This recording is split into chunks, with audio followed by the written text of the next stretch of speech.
How much poison can a land swallow before it starts to choke?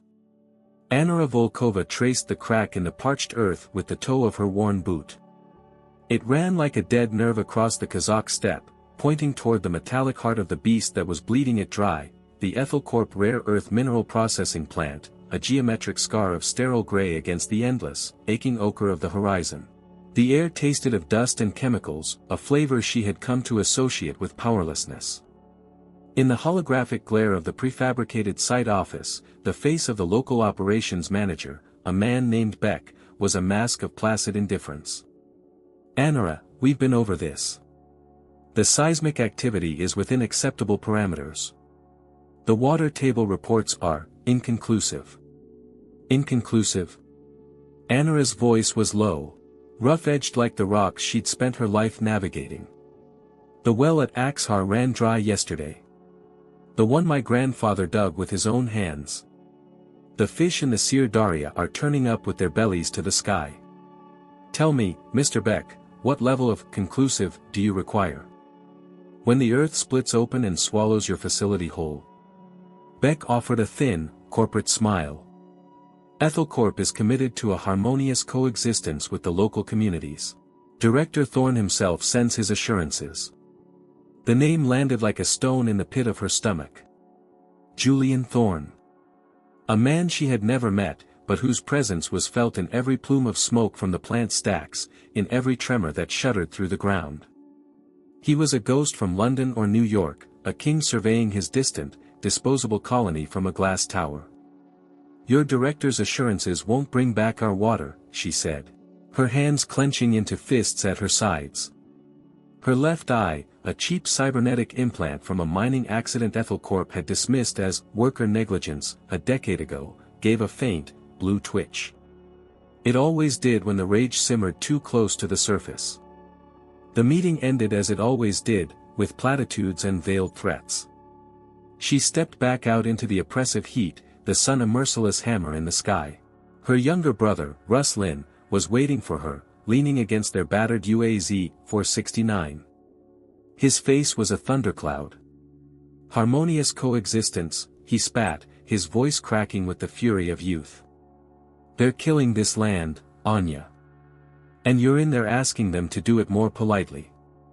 I'm trying to keep our people from being evicted, Russ Lynn, she shot back, the fatigue of the fight weighing her down. What would you have me do? Throw rocks at their drones? Something. Anything. He ran a hand through his dark hair, his eyes burning with a fire she both admired and feared. You can't negotiate with a plague. I'm going out to the tailing ponds tonight. My source inside says they're planning to dump untreated slurry into the old Soviet irrigation canals. I can get footage, Anya. Real proof. Something the world can't ignore. It's too dangerous, she pleaded, her voice softening. She saw not the fiery activist, but the boy she had raised after their parents were gone, the one whose scraped knees she had cleaned. Their wardens are everywhere. They're not the local police, Russ Lynn. They answer to Thorne. And we answer to this land, he said, his expression softening as he met her gaze. He squeezed her shoulder. I have to. For grandfather. For all of them. He pulled his drone from the back of the UAZ, a small, battered thing he'd modified himself. I'll be careful. I promise. Anna watched him drive off, his vehicle a shrinking speck in a cloud of dust, a terrible premonition coiling in her gut. That night, she didn't sleep. She sat by the window of her small home, staring at the distant, malevolent glow of the AethelCorp plant, listening to the silence of the steppe. A silence that felt different tonight. Heavier. Expectant. The kind of silence that comes before a scream. The scream came not from the steppe, but from a screen. 2 days later, AethelCorp's official news feed, broadcast on the public terminals in the small settlement that huddled in the shadow of the plant, delivered the verdict. The headline was stark: eco-terrorist sabotage attempt thwarted at AethelCorp Kazakhstan facility. The footage was grainy, chaotic. Night vision video showed explosions along a pipeline. Then, a lone figure, caught in the sweeping beam of a spotlight. Anara's breath hitched. Even as a blurry silhouette, she knew. She knew the way he moved, the defiant set of his shoulders. Russ Lynn. The official report, narrated by a smooth, disembodied voice, claimed an unknown saboteur had been killed when the explosives he was planting detonated prematurely. A tragic but necessary outcome in the fight to protect vital economic resources. A lie. So clean, so complete. Anara knew Russ Lynn wouldn't use explosives, his weapon was a camera, his ammunition, the truth. She saw the scene not as it was presented, but as it must have been, Russ Lynn, there to document a crime, stumbling upon something else entirely, a false flag operation. A convenient incident to justify a crackdown. To silence a voice that was becoming too loud.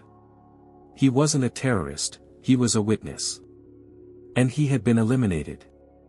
The final blow came in the form of a formal communication from Julian Thorne himself. It appeared on her personal datapad that afternoon, a message of chilling corporate sympathy. Ms. Volkova, it began, on behalf of AethelCorp, I wish to extend my deepest condolences for the loss of your brother in this unfortunate incident. His misguided actions are a tragedy for all. As a gesture of goodwill, and to aid the community in this difficult time, AethelCorp will be making a bereavement donation to the settlements fund. The amount was listed. It was a pittance. An insult wrapped in blood money. Attached was a new set of community regulations. A curfew. Increased warden patrols. Checkpoints on the access roads. All for their safety.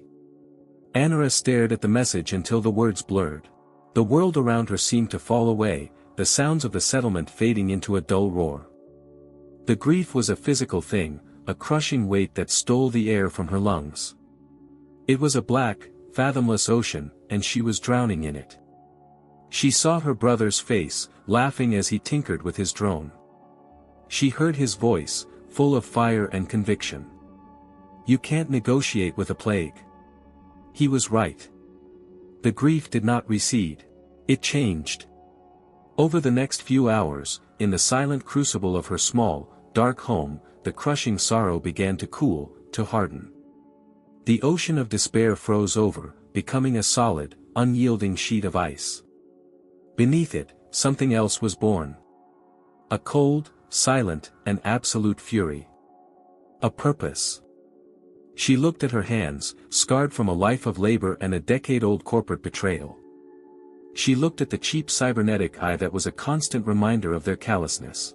She looked at the message on her datapad, at the name Julian Thorne. He had not just killed her brother.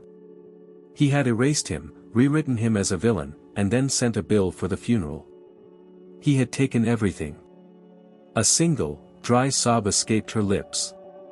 It was not a sound of sadness, but of genesis. A vow was made, not in words, but in the sudden, terrifying clarity that settled over her. Julian Thorne had started a war. He just didn't know it was with her. She pulled up an old, encrypted map on her datapad.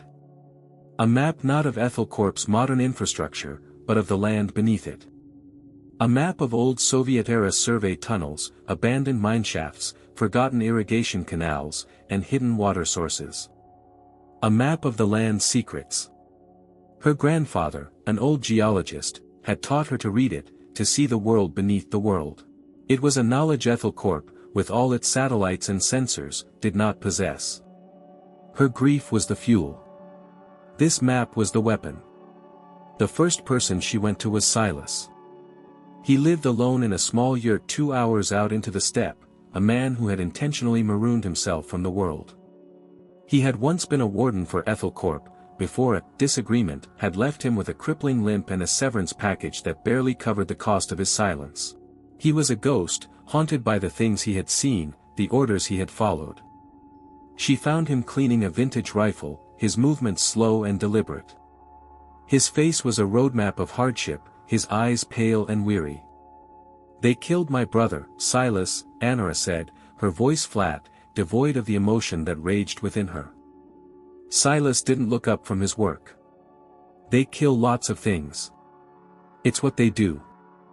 They framed him. And now they're choking us. Curfews, checkpoints. They're squeezing until we break. She placed her data pad on the table between them, the encrypted map glowing in the dim light of the yurt. You know their protocols. Their security rotations. Their vulnerabilities. He finally looked at her, his pale eyes searching her face. He saw the ice where a fire should be. What are you asking, Anya? I'm not asking you to fight them, she said. I'm asking you to help me disappear. To help me become a ghost. A whisper in their system. A glitch in their machine. A long silence stretched between them, filled only by the whisper of the wind against the felt walls of the yurt. Silas picked up a small, polished stone from his table, turning it over and over in his calloused fingers. The main water pipeline for the processing plant, he said. His voice a low rasp. It runs through the old Kasimov Gorge. Their sensors can't penetrate the rock density there. The access junction is secured by a standard pressure lock and 2 warden patrols. They switch every 6 hours. He didn't need to say more. Anara nodded, a silent pact formed between 2 broken people. The war had begun. Her second recruit was Lena, a young woman barely out of her teens, whose parents had lost their ancestral herding lands to AethelCorp's expansion. She was a digital native, a prodigy who could slice through corporate firewalls and manipulate drone logistics with an artistry that was breathtaking. She operated out of a cramped room filled with salvaged servers and scavenged tech, her anger a quiet, focused beam of energy. They think their network is invincible, Lena murmured a week later, her fingers flying across a holographic interface. Her face was illuminated by cascading lines of code. But it's just code. And code can be rewritten. Their first move was elegant in its simplicity. It wasn't an explosion, it was a misdirection. Lena, guided by Silas's intel, didn't try to hack AethelCorp's main servers. Instead, she targeted the automated logistics network that managed their fleet of massive haulage trucks. With a few dozen lines of code, she rewrote the destination coordinates for an entire convoy carrying processed rare earth minerals worth a fortune. For 3 days, AethelCorp was blind. A convoy of 20 trucks, instead of heading west to the shipping port, drove east, deep into the Usturt Plateau, following a ghost road on their navigation systems until one by one, they ran out of fuel in a desolate, inaccessible salt basin. The financial loss was staggering. Julian Thorne's response was swift and brutal. From his office in London, he saw not a clever act of sabotage, but an escalation by the terrorists. He signed the order without a second thought. Water and power rations to Anara's settlement were cut by another 20%. The wardens became an occupying army, their armored vehicles a constant presence. Their faces hidden behind reflective visors. The settlement became a pressure cooker. Fear began to curdle into resentment. People looked at Anara with suspicion. They knew Russ Lynn was her brother. They whispered that her grief was bringing ruin upon them all. Anara felt their stares like daggers. She locked the pain away, deep inside the icy fortress she had built around her heart. She, Silas, and Lena were ghosts, operating from a hidden command center in a forgotten Soviet-era bunker deep in the hills. Their second move was bolder. The target was the main water pipeline Silas had mentioned. Getting there required a 2-day journey through treacherous, unmapped canyons, a path only Anara knew. She and Silas moved under the cover of darkness, ghosts in their own land. Silas, despite his limp, moved with a hunter's economy of motion. His rifle held with a grim familiarity. They reached the Kasimov Gorge, a deep wound in the earth. The pipeline was a monstrous metal artery, throbbing with the stolen lifeblood of the region. As Silas had predicted, 2 wardens stood guard at the access junction, their figures small and insignificant against the scale of the machinery. Their comms are on a closed loop, Silas whispered, his breath pluming in the cold night air. But they check in every hour. We have a 20-minute window after their next signal. They didn't kill the guards. That was Anara's one rule. This was not about murder, it was about disruption. When the guards moved to the far end of their patrol route, Anara and Silas slipped from the shadows. Silas, with a few deft movements, bypassed the pressure lock, a skill from his former life. Anara's task was more delicate. She didn't plant an explosive. She attached a small, custom-built device to the pipe's intake valve. A device Lena had designed. It was an ultrasonic resonator.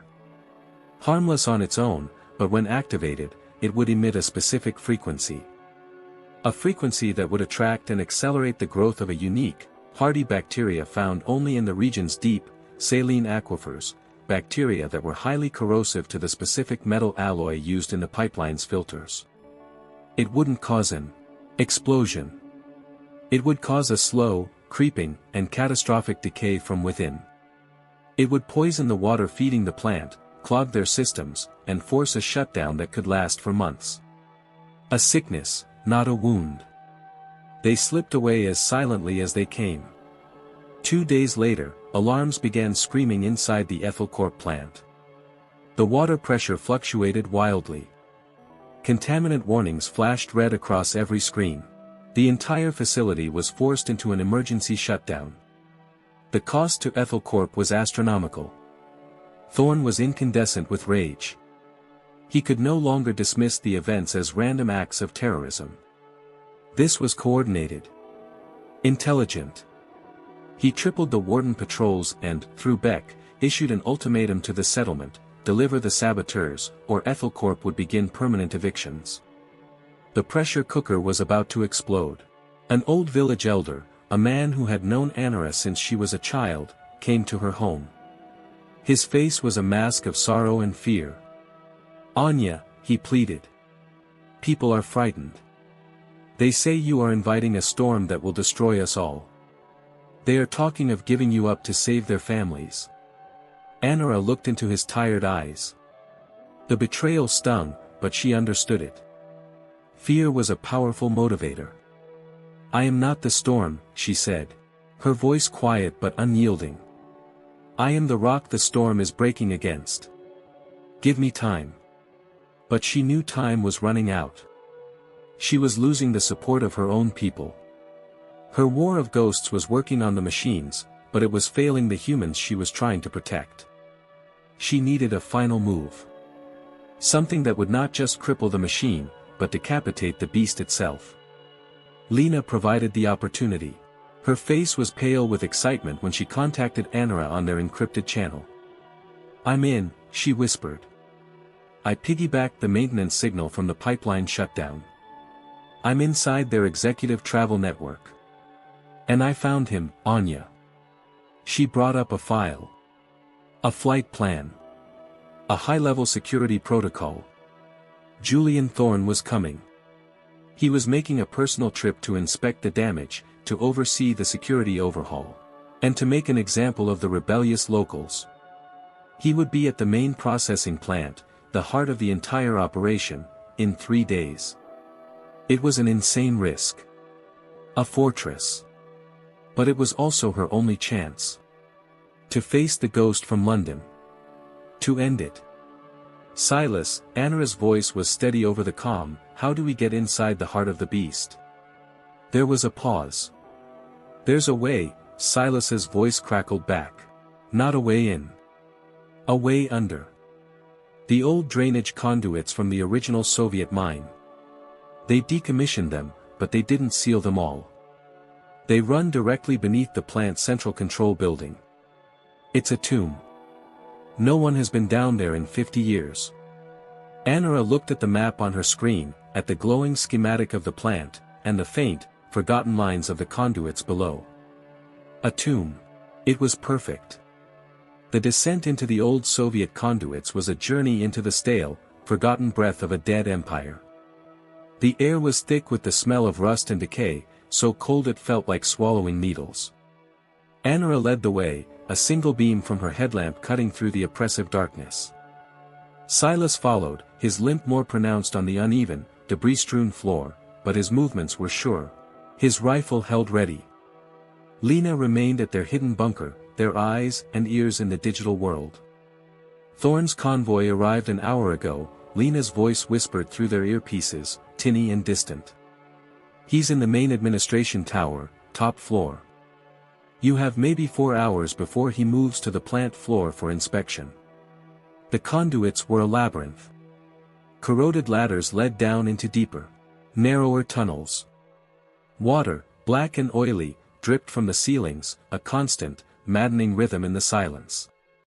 Anara moved with an ingrained certainty, her memory of her grandfather's old maps merging with the reality of the crumbling infrastructure around her.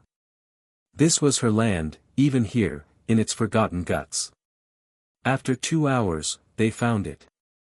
A vertical maintenance shaft, sealed at the top with a heavy iron grate. It led directly up into the sub-basement of the central control building.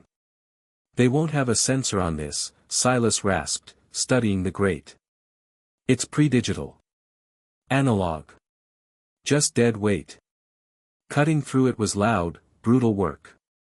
Silas used a portable plasma cutter, its roar echoing through the tunnels, each second a gamble against discovery. Finally, the grate gave way with a groan of tortured metal. They were in. The sub-basement was a maze of humming transformers and thick power cables. They moved like wraiths through the engineered forest, following Lena's whispered directions, guided by the schematics she had stolen. 2 levels up. Access ventilation shaft 3B. It will take you to the service corridor behind the central control room. The climb was vertical, terrifying.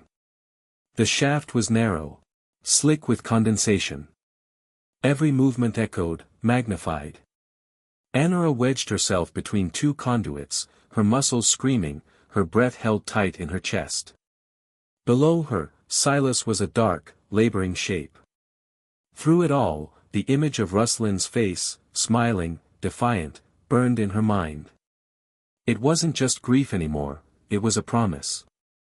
They emerged into the service corridor. It was sterile, white, the air chilled and filtered. It was another world. Through a small service hatch, they could see it, the central control room. A vast, curved chamber, one entire wall a panoramic window looking out over the sprawling, floodlit machinery of the processing plant. And inside, surrounded by a coterie of aides and a squad of heavily armed wardens, was Julian Thorne. He was exactly as she'd imagined. Tall, immaculate in a dark, tailored suit. His silver hair perfectly coiffed. He moved with an air of absolute ownership, gesturing at the holographic displays, his voice a calm, authoritative murmur they could not hear but could feel through the thick glass. He was a king in his throne room. 6 wardens inside. 2 at the door, Silas breathed, his eye pressed to the hatch. All carrying pulse carbines. We go in hot, we're dead before we take 2 steps. We're not going in hot, Anara said. Her voice a chill whisper. She looked at the schematics Lena was feeding to her datapad. She traced a finger over a series of lines. They were not power conduits or data cables. They were labeled Slurry Overflow Emergency Purge. They led from the massive tailing ponds, the same ones Ruslin had died trying to film, to a series of emergency release valves right beneath the control building. A system designed to dump toxic mining waste in a catastrophic failure. A system that had never been used. Lena, Anara whispered into her comm, can you give me control of the plant's internal plumbing? Specifically, the emergency purge system for the tailings. There was a pause, filled with the frantic sound of digital keystrokes. It's on a closed, physically isolated network for safety, Lena stammered. But there's a manual override. A physical console. In the primary maintenance hub. 2 corridors down from your position. A new objective. A new risk. The plan shifted, becoming sharper, colder, more terrible. It wasn't about a firefight. It was about turning the heart of the beast against itself. I'll create a diversion, Silas said, his face grim. A power surge in the east sector. It will draw at least half of them away from the control room. It will give you the window you need to get to that console. He didn't ask what she planned to do. He saw it in her eyes. He had seen that look before, in his own reflection, years ago. Silas, no, Anara started, but he cut her off. He took your brother, Anya, he said, his voice raw with an old, buried pain. They took my leg. They took my self-respect. Let me buy you your chance to take something back. Before she could argue, he was gone, a limping shadow disappearing down the corridor. Minutes later, alarms blared through the facility. Red lights flashed, casting the white corridor in a hellish glow. Power surge detected in Sector 7, a synthesized voice announced. Dispatching response teams.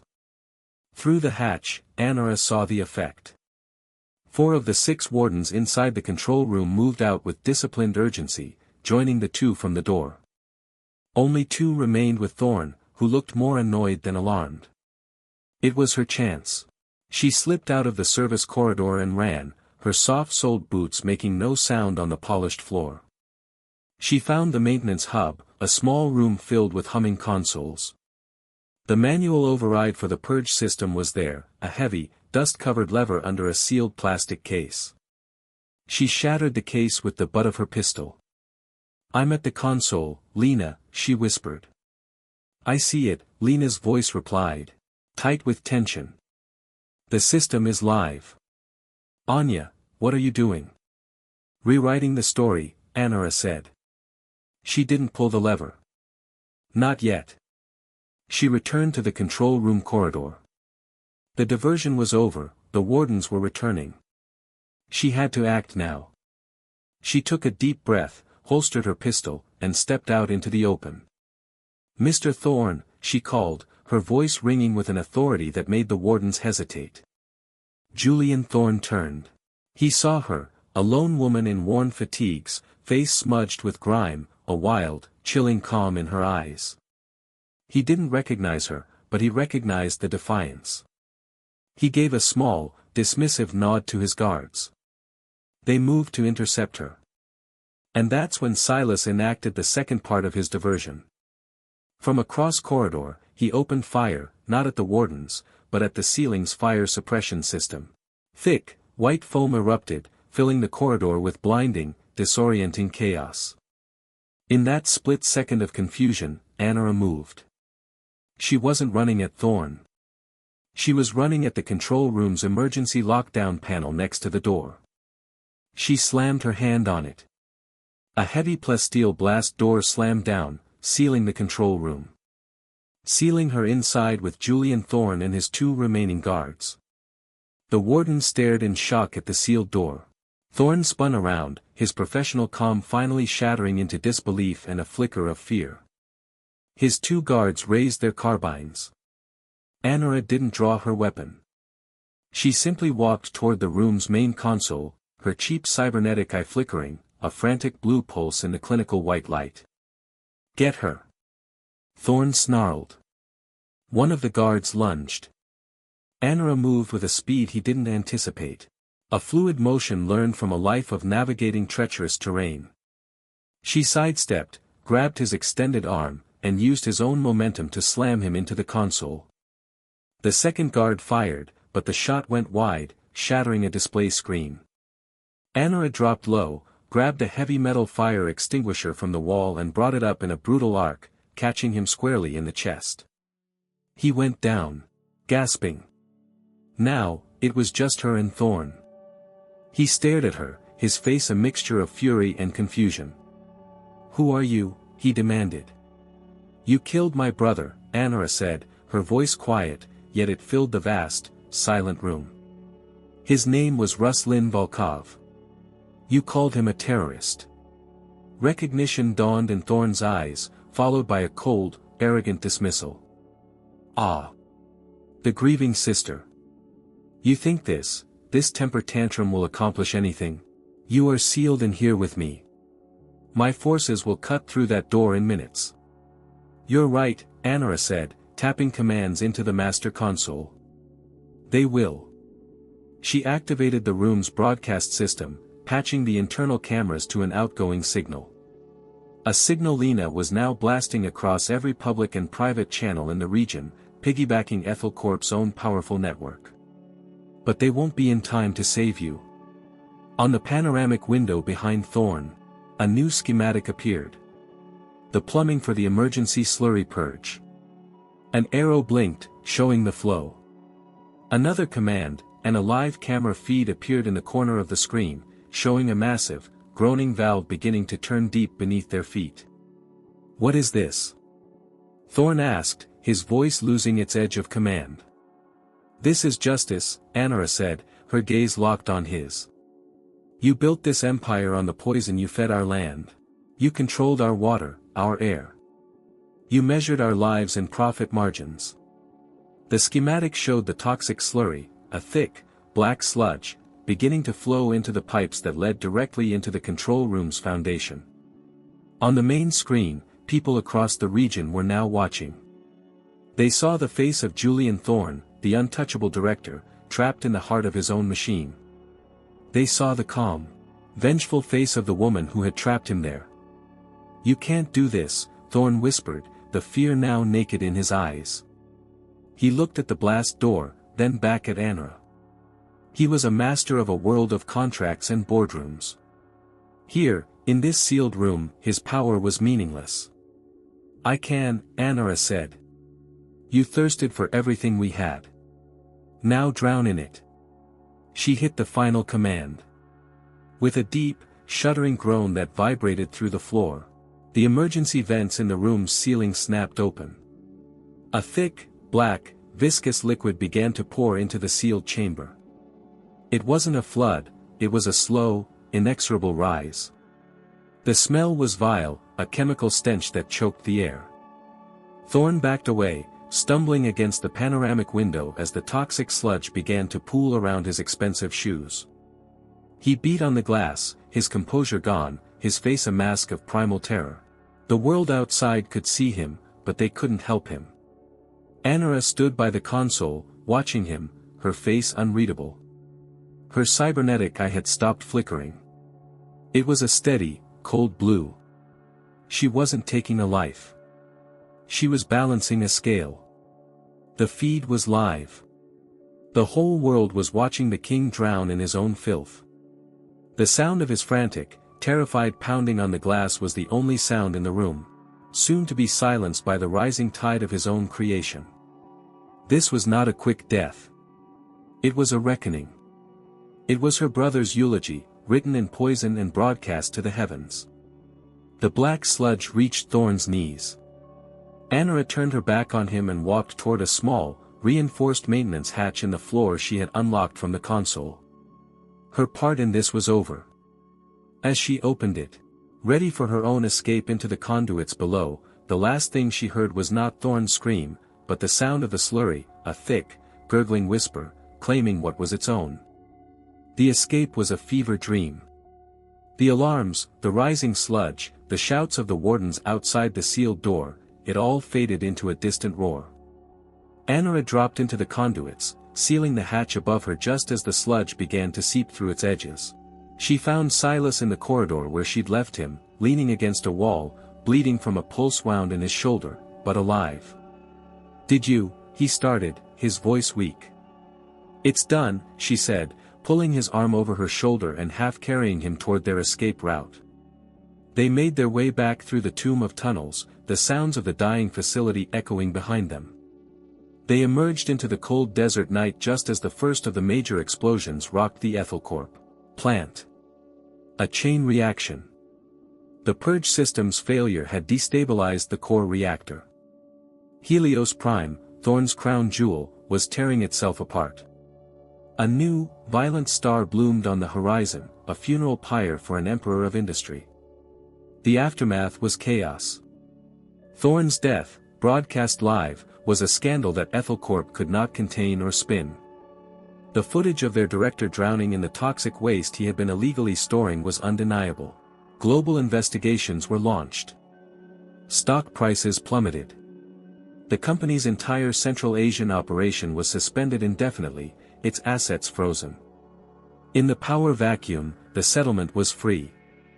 The wardens were recalled, the checkpoints dismantled, the oppressive gray machinery falling silent for the first time in a generation. The people, who had once whispered Anura's name with fear, now spoke it with a hushed, reverent awe. They were free, but the cost had been immense. Anura did not return a hero. She, Silas, and Lena became ghosts for real. They disappeared into the vastness of the steppe, wanted by what remained of AethelCorp's global security and by international authorities. They were fugitives. Weeks later, in a new bunker hidden deep in the Mangista Mountains, Anura stood before a bank of monitors. Lena was pulling up news feeds from around the world. The story of the vengeance at AethelCorp had turned Anura Volkova into a symbol. To some, she was a terrorist. To others, to the disenfranchised and the oppressed from the Amazon to the slums of Mumbai, she was a folk hero. A legend.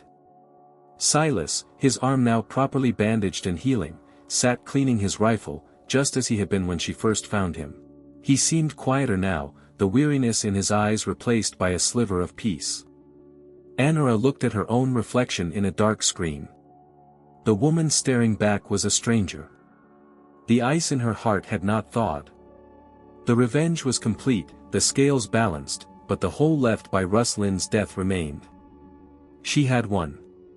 She had freed her people. But she had sacrificed her own peace, her own future, to do it. She was no longer just Anura Volkova, sister, leader, engineer. She was an idea. A ghost who haunted the powerful. A warning. She shut down the news feeds and walked to the entrance of the bunker, looking out at the rugged, beautiful, and unforgiving landscape. The wind whipped a strand of hair across her face. It smelled of sage and dust, not chemicals. It was the smell of home. The smell of freedom. A freedom bought with grief and rage. Her cybernetic eye, a relic of an old wound, gave a single, soft blue flicker in the fading light. The war against Thorn was over. But she knew, with a certainty that chilled her to the bone, that her fight, the fight against all the thorns of the world, had only just begun. The steppe held its breath, waiting for her next move. And for the first time in a long time, so did the rest of the world. Story 2. How much pressure can silence exert? Inside the tomb of Tutankhamun, Dr. Eris Thorn decided it was measurable. It was a physical weight, 3,000 years of it, pressing in from the limestone walls, thick with the scent of dust and dormant eternity. The air itself was a relic. She breathed it in shallow, respectful draughts, the recycled chill of the climate control a feeble shield against the immense, patient quiet of the chamber. Her own equipment was the only source of sound, a low, consistent hum that felt like a sacrilege. The eye, her custom-built ground-penetrating radar unit, sat on its lightweight tripod, its sleek carbon fiber shell a stark intrusion of the 21st century. It was her Excalibur, the tool she believed could slice through the stone and story that had settled into immutable fact. Anything, Doctor? The voice, thick with the tired formality of a career bureaucrat, belonged to Hani al-Masri. He stood near the entrance of the burial chamber, arms crossed over his chest, his posture a study in professional skepticism. He was a man in his 50s, his face a roadmap of long days under the Luxor sun and longer nights in dusty Cairo offices. He had been assigned as her minder from the Ministry of Antiquities. A task he clearly regarded with the same enthusiasm as a root canal. To him, Eris was just the latest in a long line of foreign obsessives, armed with a new toy and a wild theory. The signal needs to resolve, Hani, Eris replied, her gaze fixed on the laptop screen where complex wave patterns were slowly painting a picture of the bedrock behind the tomb's famous north wall. Patience is part of the job. Patience is for the dead, Doctor. They have an abundance of it. He shifted his weight. The living have schedules. The minister expects a report by evening. Eris didn't look up. The minister will get his report when the data is verified. Her tone was clipped, betraying the fierce defensiveness that had become her armor. She could feel the ghost of her mentor, Professor Albright, standing behind her, his voice a warm whisper in her memory. They listen for treasure, Eris. You must listen for silence, asterisk. Albright had been ruined by this silence. His theory, that the tomb's hasty construction and odd dimensions pointed to the existence of sealed, hidden chambers belonging to a far more significant figure, had been laughed out of every respectable journal. He'd died a pariah, his reputation in tatters. Eris had inherited his conviction, honing it with technology he could only have dreamed of. This wasn't just research, it was a crusade. For 7 hours, the eye pulsed its silent waves into the limestone, listening to the echoes. The north wall, with its famous depiction of the opening of the mouth ceremony, stared back, its painted figures locked in their eternal ritual. Eris's own ritual was one of clicks and keystrokes, her fingers dancing over the laptop. The faint scar on her left eyebrow, a tiny, pale crescent from a fall during her student days at Amarna, itched with a familiar mix of sweat and anxiety. Then, she saw it. At first, it was just a flicker, an inconsistency in the density plot. A digital ghost. She isolated the coordinates, rerouted the processing algorithm, and held her breath. The screen refreshed. The ghost took form. It was not the chaotic signature of a natural fissure or a geological void. It was a shape. A perfect, undeniable rectangle. A void where a void should not be, its edges too clean, too deliberate. The echo of a sealed corridor. "Honey," she said, her voice barely a whisper, a strange tremor in it. He pushed himself off the wall, his weary expression unchanged. "Is the show over?" "No," Eris said, turning the laptop towards him. "I think it's just begun." Hani peered at the screen. He leaned closer, his professional indifference melting away. He traced the glowing rectangle with a hesitant finger. His mouth opened, then closed. The silence in the tomb rushed back in, but this time it was different. It was no longer empty. It was filled with a question. "That is," he started, his voice rough. "Impossible," Eris finished for him, a slow, triumphant smile spreading across her face. "According to your ministry." For a long moment, Hani said nothing. He stared at the screen, then at the painted figures on the wall, as if seeing them for the first time. The skepticism in his eyes, a shield worn for 30 years, had cracked. In its place was a flicker of something Eris hadn't expected to see. Wonder. It took less than 12 hours for the wonder to curdle into chaos. Eris never found out who leaked it. A junior guard seeking a payday, a ministry official hedging their bets, it didn't matter. By sunrise, the digital ghost on her laptop was an international headline. Asterisk, hidden chamber in Tut's tomb. American researcher's radical claim. Asterisk, her phone, usually silent for days, became a shrieking, vibrating hive of alerts from news agencies she'd only ever read. The backlash was as swift as it was predictable. It came in the form of a sleek Mercedes pulling up to the edge of the Valley of the Kings, and from it emerged Dr. Kenan Fakhouri. He was a man who seemed sculpted from a finer clay than other mortals. In his early 60s, he wore a tailored linen suit that defied the oppressive Luxor heat, his silver hair immaculate, his smile a weapon of disarming charm. As the head of the Ministry of Antiquities, he was the public face of Egypt's past, and its absolute gatekeeper.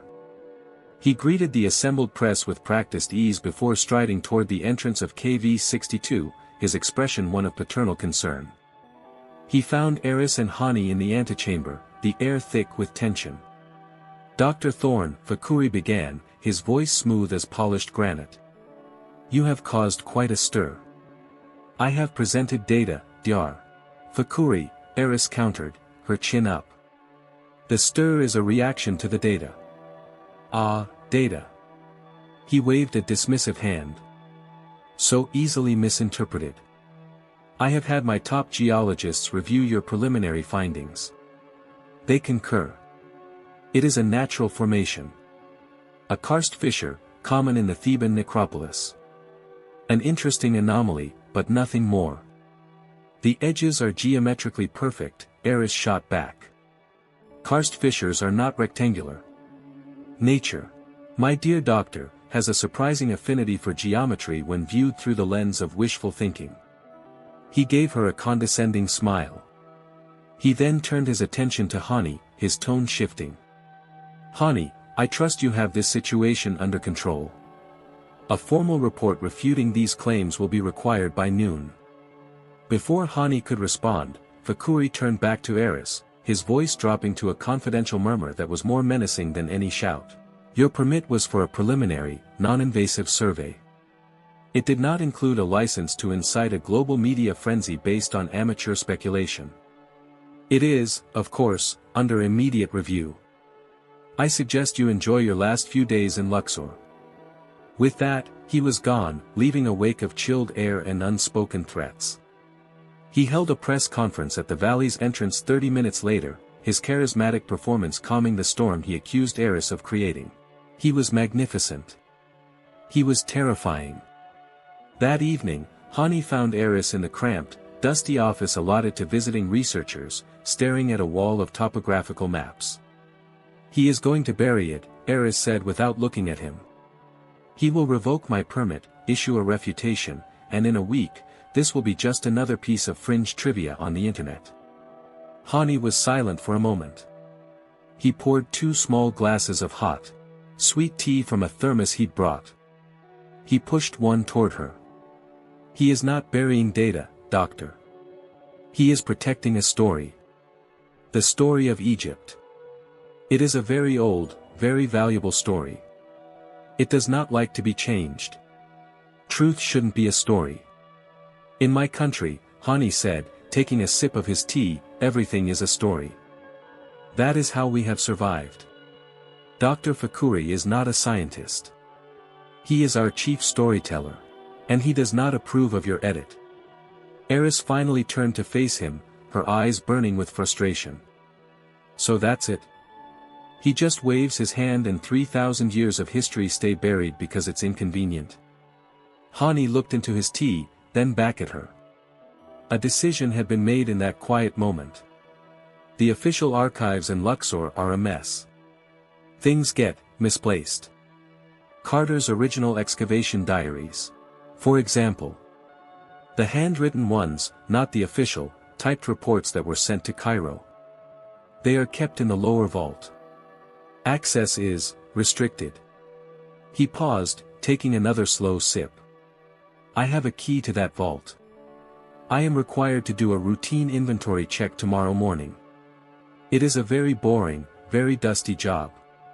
It would be a shame if I had to do it alone."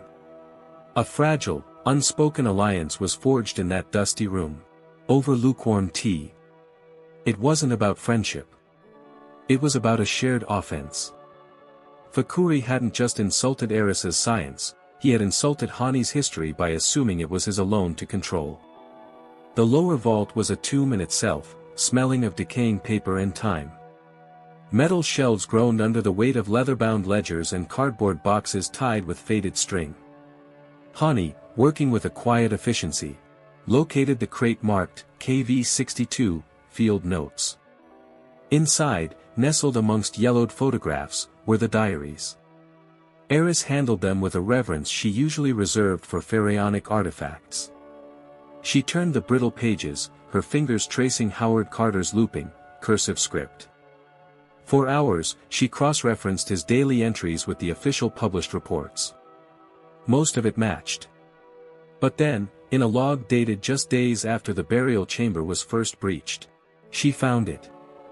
The official report mentioned a routine sounding of the walls to check for structural integrity. But Carter's handwritten note was different. He wrote, **, a peculiar resonance from the north wall today. When tapped, it rings hollow, like a drum, quite unlike the others. Must investigate further when time permits.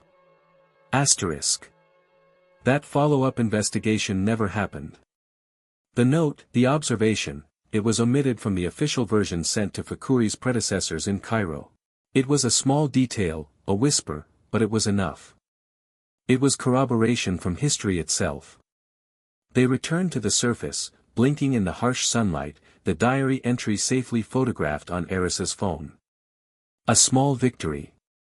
But their triumph was short-lived. Back in her office, Eris went to access the GPR files from her primary drive to overlay them with the new information. She was met with a single, chilling message on the screen: error, drive not formatted. She froze. She tried again. The same message. She ran a diagnostic. The drive had been remotely accessed and wiped clean. Not just deleted, but professionally scrubbed. It was a digital assassination. Every byte of her raw data, the irrefutable proof, was gone. Panic, cold and sharp, seized her. For a moment, she couldn't breathe. This was Fakuri's checkmate. Without the raw data, her claims were worthless, her photographs of the screen just pictures. She was back to being a fringe theorist with a conspiracy. Then she remembered. Albright. His paranoia, which she had always found endearing but excessive. One copy is no copy, Eris. Data doesn't exist unless it's in 3 places at once. Her hand trembled as she unlocked a small, hardened steel case from her luggage. Inside, nestled in protective foam, was a solid-state backup drive. A perfect, air-gapped copy of everything. Fakuri hadn't just made an enemy of her. He had declared war. And he had underestimated her mentor's ghost. Eris plugged in the drive, her resolve hardening from desperation into cold, diamond-hard fury. This was no longer about proving a theory. It was about pulling down a king. The days that followed were a masterclass in bureaucratic warfare. Fakuri, armed with the fact of Eris's data loss, a story he likely leaked himself, painted her as incompetent. He spoke of the fragility of Egypt's heritage and the danger of reckless amateurs. Her official access to the valley was revoked. She was confined to her office, a prisoner of paperwork, while the clock on her visa ticked down. The victory of the backup drive felt hollow. The data was safe. But it was useless if she couldn't get back to the tomb. Hani, too, was feeling the pressure. He was reassigned to a tedious cataloging project at the Karnak temple, a clear punishment for his unsupervised assistance. They were being isolated, their small rebellion methodically dismantled. Desperate, Eris retreated into the only resource she had left, the sum of Albright's life's work. She spent 2 days locked away with his journals. Not just the scientific logs but his personal diaries, filled with sketches, half-formed thoughts, and bitter reflections on his academic exile. It was a painful pilgrimage. She was looking for a weapon, a forgotten piece of data, but what she found was his grief. On the 3rd night, fueled by stale coffee and frustration, her eyes blurring over a page of complex acoustic calculations, she found an entry from the last year of his life. It had nothing to do with science. It was a memory of a trip they had taken to the Cairo Museum when she was his student. He had stood before the golden mask of Tutankhamun and said something she'd forgotten. "Look at the seals on the tomb doors," he told her. Intact for 3,000 years. Everyone thinks the power was in the curse, in the guards. But the real power was in the belief. The belief that what lay beyond was sacred and inviolable. That was the first seal. Eris's breath caught. She flipped to the last page of his diary, a page she had avoided because she knew it held his final, rambling thoughts before the illness took him completely. There, in a shaky, almost illegible script, was the phrase that had been nagging at her subconscious, the one she dismissed as the wanderings of a dying mind. The second seal is not of gold, but of belief. It wasn't a riddle. It was an instruction. Albright knew he could never get through the physical wall. He was telling her the real barrier was the wall of disbelief Fakuri had built around the official story. The only way to break it was not with more data, but by forcing a crisis of faith. Armed with this new understanding, she called Hani. "I need to get a message to a journalist," she said. Her voice clear and steady. "Someone Fakuri can't control." Ida Hassan at the BBC. Hani was hesitant. "Doctor, this is no longer a professional dispute. This is a direct challenge to Fakuri. There will be consequences. The consequences are already here, Eris said. We have Carter's note. We have my data. We're going to give them to someone who understands that the public has a right to know what questions are being suppressed. It was a colossal gamble. They weren't just leaking data anymore, they were orchestrating a narrative. Hani, seeing no other path forward, made the call. The BBC report aired 48 hours later. It was a masterpiece of journalistic jujitsu. It didn't brand Fakhouri a liar. It simply laid out the evidence, the verified GPR data from Eris's backup, the photograph of Carter's handwritten diary entry, and an expert analysis of the remote wipe of Eris's drive, labeling it highly suspicious. The story didn't claim there was a hidden tomb. It asked a more dangerous question: why is the Egyptian Ministry of Antiquities so determined to stop anyone from looking? The effect was instantaneous. The story went viral, but this time, the narrative was not under Fakhouri's control. Questions were asked in parliaments. Other Egyptologists, long silenced by Fakhouri's dominance, began speaking to the press off the record. The story shifted from a fringe theory to a potential cover-up. Fakhouri, the master storyteller, was suddenly losing control of his own plot. He was trapped. To continue to deny access would confirm the suspicions. To allow a probe would mean giving in to his challenger. He chose the lesser of two evils, a path that would allow him to save face. He called a press conference and, with a magnanimous air, announced that in the spirit of transparency and scientific inquiry, the ministry itself would oversee a final, definitive test. A single, 1 mm borescope probe would be drilled through the north wall. After which, the matter would be considered permanently closed. He made it sound like his idea. He invited Eris to be present, a gesture of seeming goodwill that was actually a power play. She would be there, but as a guest at his show. Her visa was extended by exactly 72 hours. The message was clear: * you have your one look. Then you are gone. * Eris didn't care. The wall of belief was about to be breached. The air in the burial chamber was colder and more charged than ever before. It was 2 a.m., the hour of ghosts and secrets. The small team assembled before the north wall was a tableau of suppressed tension. Eris, her face pale under the harsh LED work lights. Hani, standing stoically, his presence a quiet act of defiance. And Dr. Fakhouri, overseeing it all, his calm demeanor a mask so perfect it seemed fused to his skin. The world's press was a distant, murmuring beast held at bay at the valley's edge. Here, in the heart of the mountain, there was only the low hum of the drilling equipment. The drill was a delicate, surgical instrument, designed to displace a minimum of material. Its diamond-tipped bit began to spin, the sound an abrasive whisper against the tomb's profound silence. For Eris, every rotation felt like a second of her own life being ground away. She watched the drill's depth gauge on a monitor, a tiny green line crawling across the screen. 1 meter. 1.5 meters. The limestone of the Theban hills was dense. Fakhouri watched Eris. Not the drill. He was assessing her, his eyes missing nothing, waiting for the moment of failure he was certain would come. At 2.1 meters, the sound changed. The high-pitched whine of the drill biting into stone was replaced by a sudden, sharp hiss.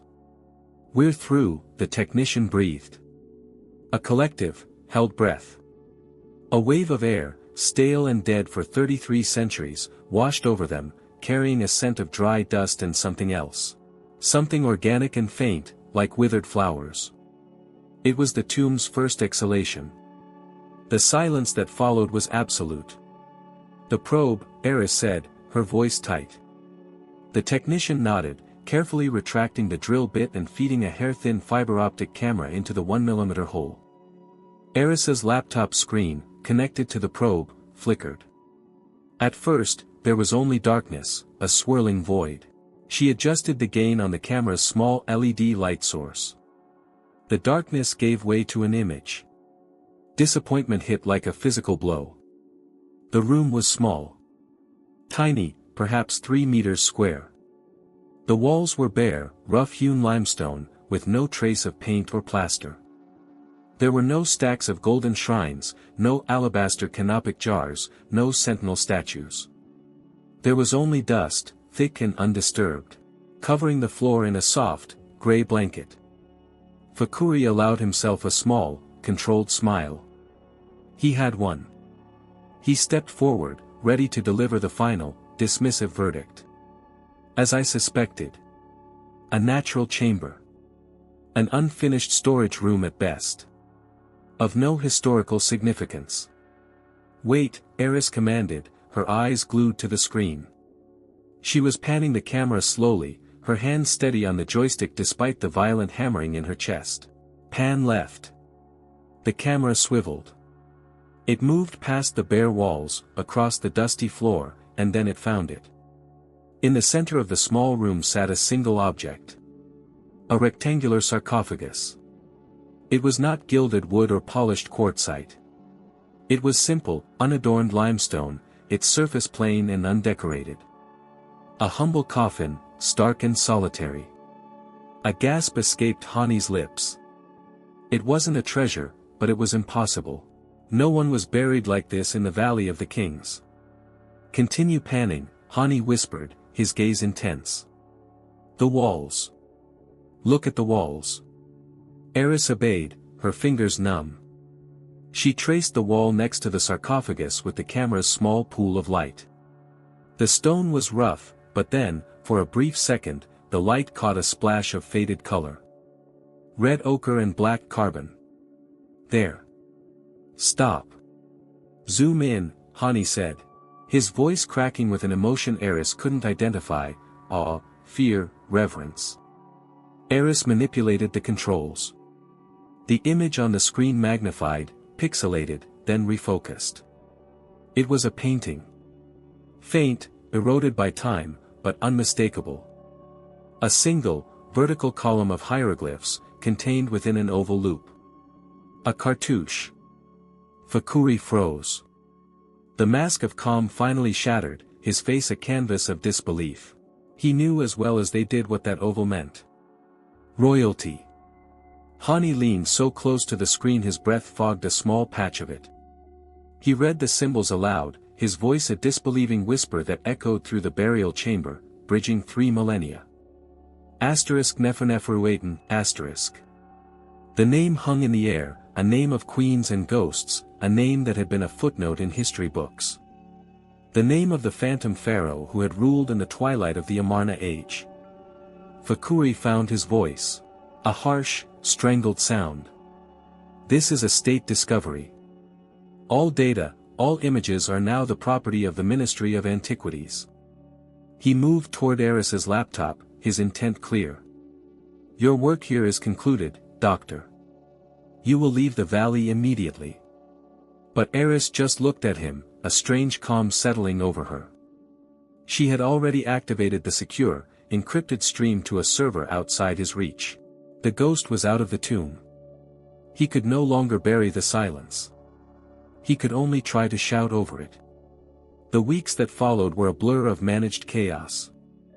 Fakuri, a master of political recovery, seized control of the narrative with breathtaking speed. He held a press conference in Cairo, not in the sterile press room of the ministry, but in the grand hall of the Egyptian Museum, flanked by the golden treasures of Tutankhamun. He didn't deny the discovery, he co-opted it. He announced the find of a minor satellite burial, designated KV-62b. He spoke of the turbulent Amarna period, suggesting it was likely the hastily prepared tomb of a secondary royal, perhaps a daughter of Akhenaten who had died unexpectedly. He praised the diligent, methodical work of the ministry under his guidance, which had finally put to rest the wilder, more romantic theories about the space. Eris Thorne was mentioned once, a footnote in his grand tale, a visiting researcher whose preliminary scans prompted the ministry's own successful investigation. He made it sound as if she had simply pointed at a wall and he had unlocked its secrets. Eris watched the press conference from her Spartan University office in England, her visa having expired 48 hours after the discovery. She had been politely, but firmly, escorted to Cairo International Airport. She was a hero to a small, vocal corner of the internet, but in the official story, she had been reduced to a walk-on part. She had won the battle, but Fakuri was winning the war for history's narrative. Her access to the ongoing investigation was, as promised, non-existent. The tomb was sealed, now a site of paramount national importance. But Fakuri had made one miscalculation. He had underestimated Hani al-Masri's quiet, stubborn integrity. An encrypted email arrived in Eris's inbox one Tuesday morning. The sender was anonymous, the IP address routed through 3 different continents. There was no text, only a single attachment, a high-resolution image file. Her heart pounded as she downloaded it. The image resolved on her screen. It was a photograph, taken from a screen, of a scan. A sophisticated tomographic scan of the limestone sarcophagus in KV-62b. It was a scan that officially did not yet exist. Hani's work. A final act of solidarity. Eris spent the next 2 days analyzing the image, cross-referencing the density readings. The scan confirmed what she had suspected. Inside the sarcophagus lay a single human skeleton. The pelvic bone analysis was inconclusive but leaned female. But it was the object on the mummy's chest that made her stop breathing. It was not a golden pectoral or a jeweled amulet. It was a small, rectangular object with the low, fibrous density of rolled papyrus. A scroll. A story, waiting in the dark. She knew she would never be allowed to read it. It would be secured by Fakuri's team, studied for decades in a closed lab, its contents perhaps never released. Or released in a carefully edited, officially sanctioned translation that fit their narrative. She had found the library, but the book would remain locked. The sense of loss was immense, a hollow ache in her chest. She had pulled a ghost from its prison only to see it thrown into a more gilded cage. She stared at the screen, at the faint outline of the scroll, feeling the full weight of her bittersweet victory. She was about to close the file when another email from the same anonymous sender arrived. This one, too, had a single attachment. It was an audio file. She clicked play. She heard the faint, muffled sound of a room, then Hani's voice, low and urgent, speaking in Arabic. He was clearly on a phone call. He was describing something he was seeing on a monitor. He was describing the first, tentative unfurling of the scroll under laboratory conditions. He was reading. Eris's Arabic was functional, not fluent. She quickly fed the audio into a translation program, her hands shaking. The program transcribed his words, then translated them into English. The text that appeared on her screen was fragmented, Hani's voice filled with awe and disbelief as he read the ancient script. I am Neferneferutin, the last breath of Aten on this earth. My father chased the sun and left us all in shadow. My brother, a boy king, a puppet. They shattered my husband's name, they sought to shatter mine. The text jumped as Hani paused, his breath ragged. The priests of Ammonius offer me a gilded prison, a royal wife to the new general, a pretty, silent face to legitimize their return. I refuse. They will not have my name. They will not have my story. Eris leaned closer, her own tears blurring the words on the screen. Let them have their gold and their pantheon. I choose this. A tomb of silence, not of treasure. An end that is a beginning. They will write their histories in stone. I will write mine on this fragile page. My story is not for them. It is for eternity, or for the one who seeks truth over treasure. Know that a woman reigned. Know that a king chose not to be remembered, but to be found. The audio file ended. The room was silent, save for the hum of her computer. Eris leaned back in her chair. The weight of 3,000 years finally settling not as a pressure, but as a profound, aching peace. She looked out her window at the grey English sky. She had the truth. Fakuri had the tomb. The world had the story Fakuri wanted them to have. But a story, once told, can never be completely unheard. Hani had made sure of that. Albright had made sure of that. She had found the queen who became a king, who chose the quiet dignity of being an unanswered question over the noisy grandeur of a throne she despised. Eris hadn't discovered a lost treasure. She had received a final testament. She would publish. Not the wild claims of a treasure hunter, but a quiet, academic paper. The GPR data. Carter's note. An analysis of the name Neferneferutin. She would not mention the scroll. That was a secret between her, Hani, and a king who had waited 3 millennia for someone to listen to her silence. The world would continue to debate. Fakuri would continue to control the narrative. But the truth was out, a seed planted in the bedrock of history, waiting for its time to grow. Eris smiled, a real smile this time, not of triumph, but of understanding. She hadn't just vindicated her mentor. She had answered a ghost. And in the process, she had found her own quiet, unshakable belief. The second seal had been broken. Story 2. The salt-scoured stone of the altar felt cold beneath Lyra's palms, a chilling anchor in the swirling incense and chanting that filled the cavernous sanctum. It was the final moment. Before her, the assembled sisterhood of Aethelos stood as a sea of white robes and expectant faces, their voices a low hum that seemed to make the very rock around them vibrate. Behind her, the obsidian blade, consecrated in moonlight and brine, lay waiting on its velvet cushion. Today, she was not merely Lyra, the orphan acolyte with unsettling eyes. Today, she would become the high priestess, the mortal voice of the great goddess of the tide and sky. As her predecessor, the ancient Rhea, had instructed her in hushed tones before her passing, Lyra placed her hands flat upon the sacred heartstone of the altar. It was a meteorite, a fallen star from time immemorial, now worn smooth by 1,000 years of such ceremonies. It was always cold, Rhea had said, until the goddess chose to speak. Lyra closed her eyes, shutting out the faces of her sisters, shutting out the expectant gaze of young Elara, her most fervent disciple, who stood nearest the altar, her face a perfect portrait of devout awe. She cleared her mind, offering it as a placid pool for the divine to ripple across. For a long moment, there was only the cold stone, the drone of the chant, the scent of burning herbs. A familiar panic, cold and sharp, pricked at the edges of her consciousness. What if she doesn't speak? What if I am not worthy? It was the orphan's fear, the deep-seated terror of being found wanting, of being cast out once more.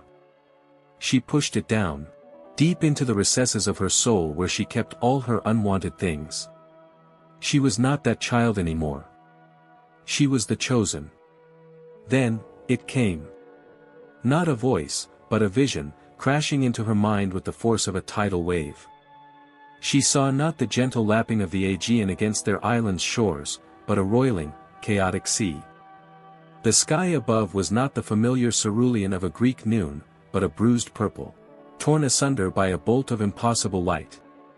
A star, brilliant and terrible, plummeted from the heavens, a tear of fire shed by a weeping god.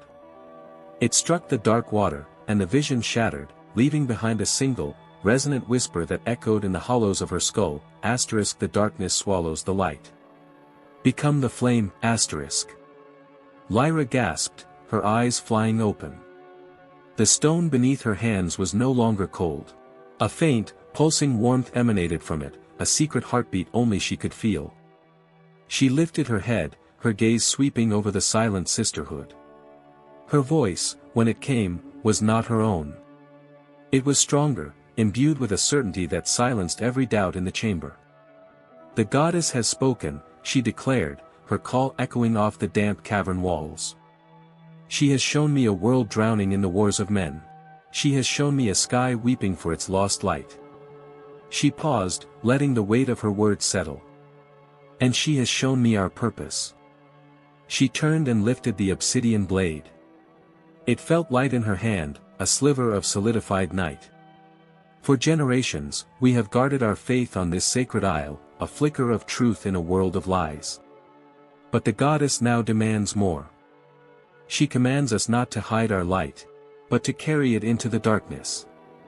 We are to be more than keepers of the faith. We are to be its sword. A murmur went through the crowd, a mix of fear and excitement. This was new. This was radical. For centuries, the priestesses of Aethelos had been a reclusive order, their influence extending no further than the fishermen who left offerings at their shores. Lyra was proposing a revolution. Ilara's eyes shone with zealous fire. But some of the elder sisters exchanged uneasy glances. This was not the path of serene contemplation Rhea had taught them. This was the path of ambition. Weeks later, the sea, as if obeying the premonition, delivered. A storm, sudden and violent, raged for 2 days, a tempest that seemed to claw at the very cliffs of Aethelos. When it subsided, the morning light revealed the splintered remnants of a trading vessel smashed against the rocks at the base of the isle. The sisters, led by Lyra, descended the winding paths to the shore. Amidst the wreckage, they found a single survivor, a man half-drowned and delirious, clinging to a broken spar. He was, they learned as they nursed him back to health, a minor Thessalian noble named Axios. His hair was matted with salt and blood, his face etched with the bitterness of defeat. He told them a familiar, dreary tale of the age. His lands usurped by a more powerful rival, his family exiled, his cause hopeless. He was a man with nothing left to lose, fleeing to a new life in the colonies when the storm had claimed his last hope. Lyra listened to his story, her pale gray eyes never leaving his face. The other sisters saw a broken man. Lyra saw a tool. She saw a key. That evening, as Axios sat wrapped in warm blankets, sipping a broth that was the first real food he'd had in days, Lyra entered his chamber alone. The room was lit by a single oil lamp, casting long, dancing shadows on the walls. "The goddess who rules this island saved you for a reason, Axios of Thessaly," she said, her voice a calm counterpoint to the distant crash of waves. He snorted, a harsh, humorless sound. "Your goddess has a cruel sense of timing. My rival, Lycomedes, sits in my hall, drinks my wine. I am a beggar." "For now," Lyra replied, her gaze intense. "The night is darkest before the dawn. The goddess showed me your fate in the storm that brought you here." Axios looked at her, a flicker of interest warring with his deep-set cynicism. "And what did your goddess show you, priestess?" Lyra stepped closer, her shadow falling over him. "She showed me you, seated on the throne of your father. She showed me Lycomedes, kneeling at your feet, his sword broken." She paused, letting the image take root in his desperate mind. "And she told me it shall come to pass within 3 cycles of the moon." He stared at her, searching her face for any sign of deception. He found none. He found only an unnerving, absolute conviction. He wanted to laugh. He wanted to call her a madwoman, a charlatan playing on the hopes of a ruined man. But he was ruined. What more could he lose by listening? "And how," he asked, his voice barely a whisper, "is this miracle to occur?" Lyra smiled, a faint, cryptic curving of her lips. "The goddess provides the path. It is for you to walk it." The path, as it turned out, was paved with the gold of the goddess. Lyra, in a move that caused gasps of shock among the elder priestesses, authorized the use of the Aethelos treasury. It was ancient wealth, offerings from grateful sailors and penitent pilgrims accumulated over centuries, never to be touched. Lyra argued that the wealth was a tool, useless if left to gather dust. "The goddess gave us these gifts to see her will be done," she argued in council, her calm voice overriding all objections. "And her will is now in the world of men. Through a trusted merchant on the mainland. A man whose ailing daughter had once been cured by the island's herbs and Lyra's prayers, she hired a small, discreet company of mercenaries. They were little more than brigands, but they were loyal to coin. Simultaneously, she activated her true network, the scattered pilgrims and faithful who saw the priestess of Aethelos as a living oracle. Whispers turned into intelligence. Lyra learned of a supply train Lycomedes depended upon. A secret gambling debt that had left one of his captains disgruntled, a hidden passage into the citadel known only to a few old servants. Each piece of information was delivered to Axios, who had been given passage back to the mainland. Lyra's messages came to him through clandestine channels, disguised as scripture or bundled with shipments of island herbs. To him, they felt like divine revelations. He never saw the gold change hands, he only saw the opportunities manifesting before him, just as the priestess had foretold. He exploited the disgruntled captain, ambushed the supply train, and used the secret passage to infiltrate his own castle in a daring night raid. The final confrontation was swift and brutal. Lycomedes, caught completely by surprise, was overthrown. The prophecy had been fulfilled. News of the miracle of Axios spread through the fractured city-states of post-Alexandrian Greece like wildfire. In an age of cynical warlords and broken treaties, the story of a forgotten noble restored by the power of a remote island goddess was a potent narrative. It was a story of hope, of divine justice, of a power beyond the swords of men. Axios, now a fanatically loyal patron, sent a fortune in gold and grain back to Aethelos, proclaiming the high priestess Lyra the truest oracle of the age. The island was transformed.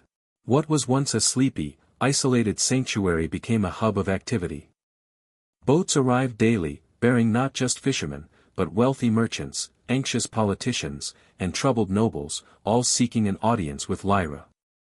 The treasury swelled. The island, once barren, now had the resources to build new storehouses, a larger library, and a proper hospice for the sick who came seeking cures. Lyra's authority became absolute.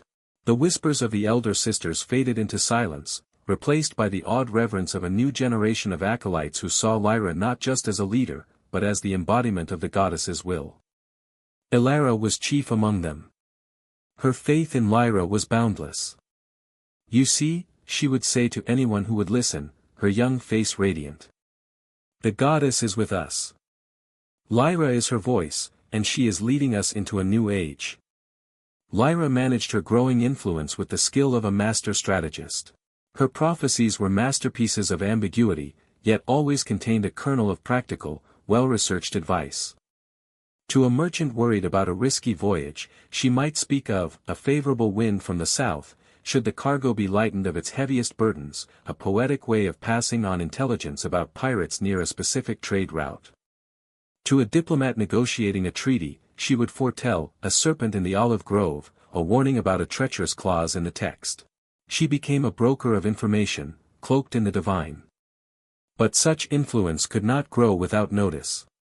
In the city of Pella, the old capital of Macedon, a man watched the rise of the Aethelos cult with growing concern. His name was Demetrios, a general in the service of Cassander, one of the powerful successors vying for the remnants of Alexander's empire.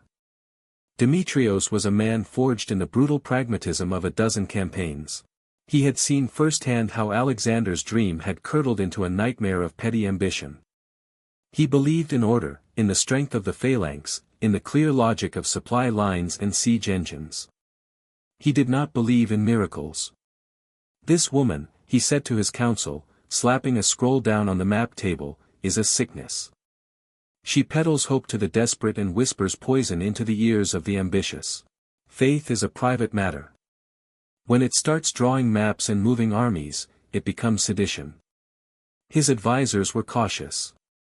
"Her followers are many, my lord. And the story of Axios is powerful.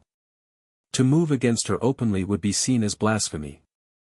"Blasphemy is a word used by priests to protect their power," Demetrios countered, his eyes cold.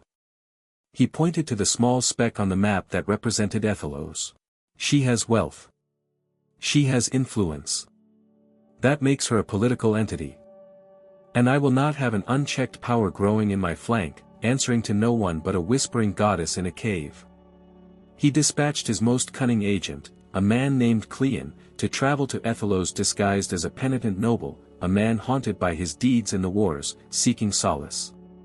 Cleon's mission was simple: find the cracks in the facade. Find the strings behind the puppet. Find proof that the oracle was a fraud. Cleon's arrival on the island was unremarkable. He was just another lost soul among many. He spent his days in quiet contemplation, his evenings listening to the stories of the other pilgrims. He saw the genuine faith in the eyes of the acolytes like Elara. He saw the efficient organization of the temple, the well-tended gardens. The library filled with scrolls on everything from astronomy to agriculture. He saw no obvious trickery. He even had an audience with Lyra. She sat before him in the quiet twilight of her chamber, her gaze seeming to penetrate the character he had so carefully constructed. He told her his story of war and regret. She listened patiently. "The past is a heavy cloak, Cleon," she said softly. "But it is not a cage. The goddess does not ask for your guilt. She asks for your purpose." He left the meeting unsettled. The woman was no simple charlatan. There was a depth to her, a powerful intellect behind the mystical language.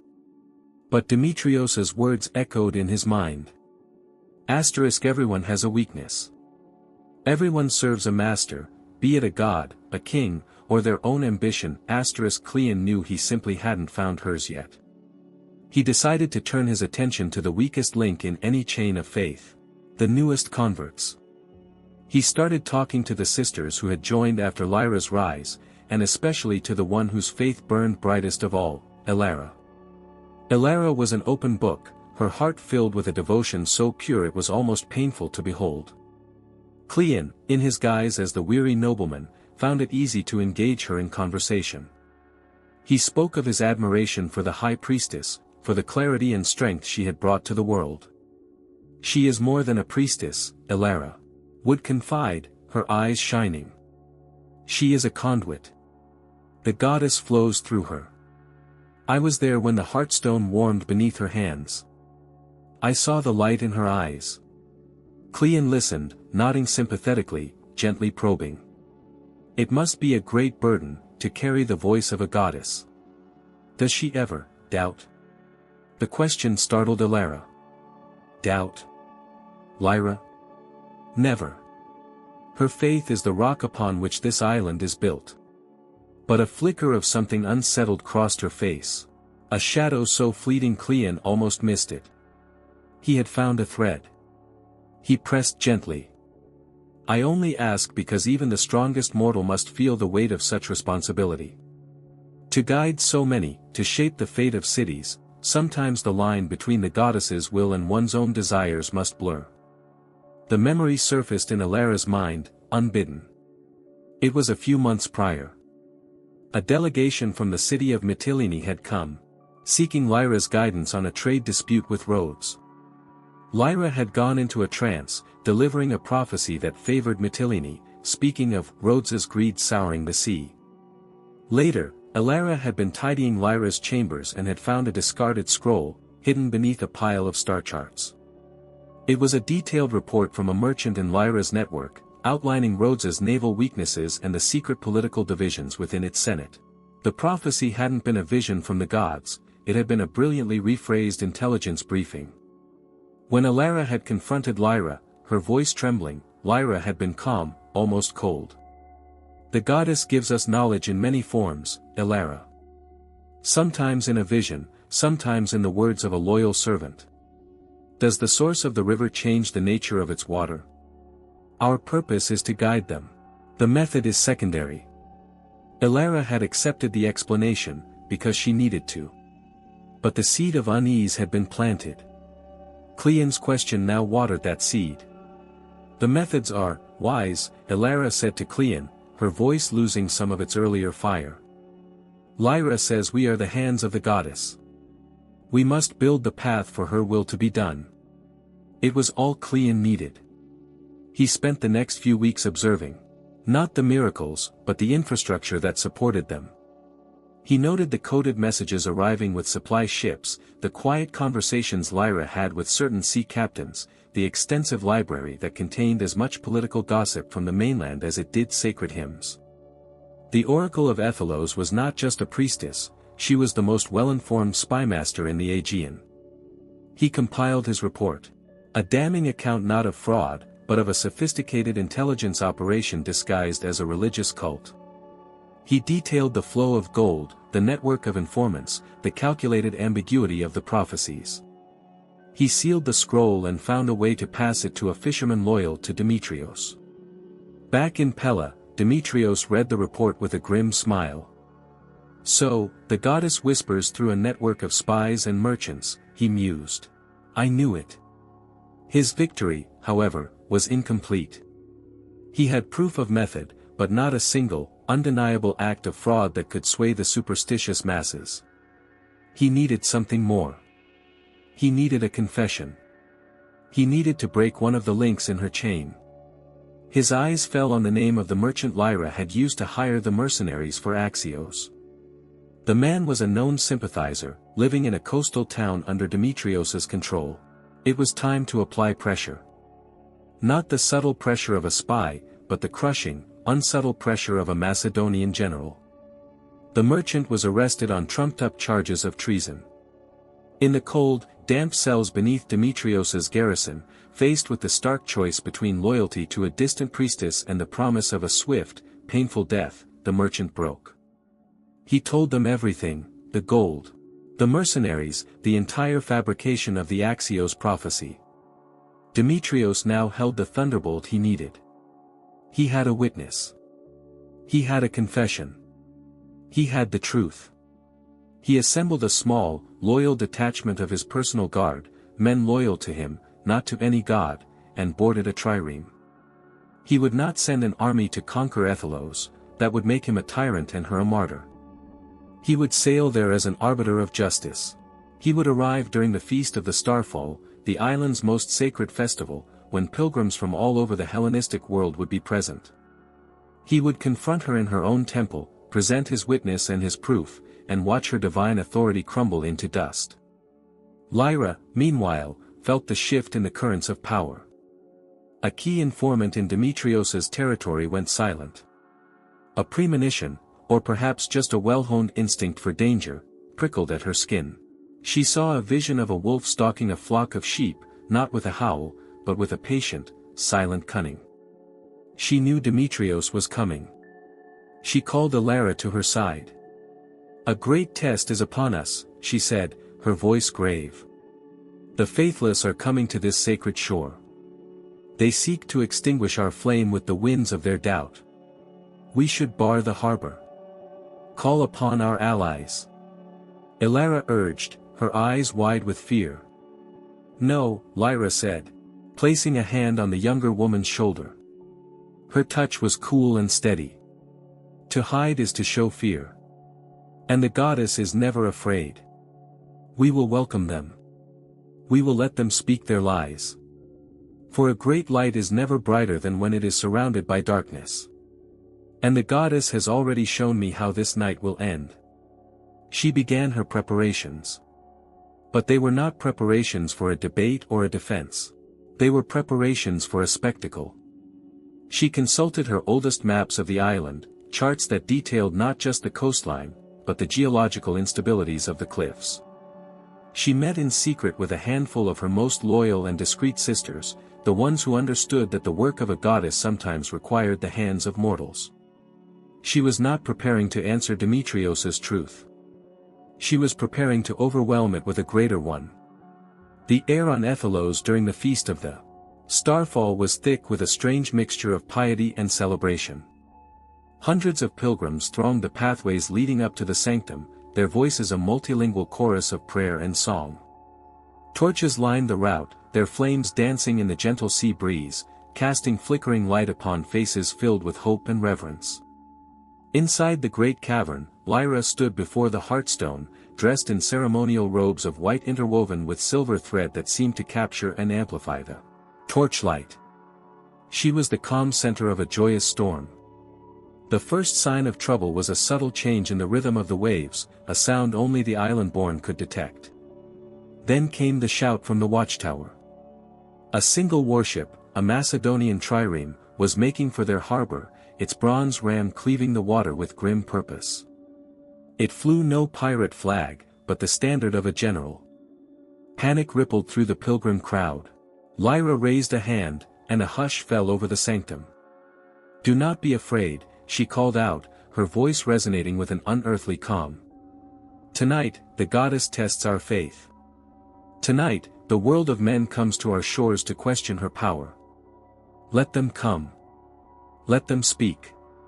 The truth of the heavens does not fear the whispers of the earth. Her composure was infectious. The fear of the crowd transmuted into a tense, expectant curiosity. They parted like the sea as Demetrios, flanked by a dozen of his hardened veterans, strode into the sanctum.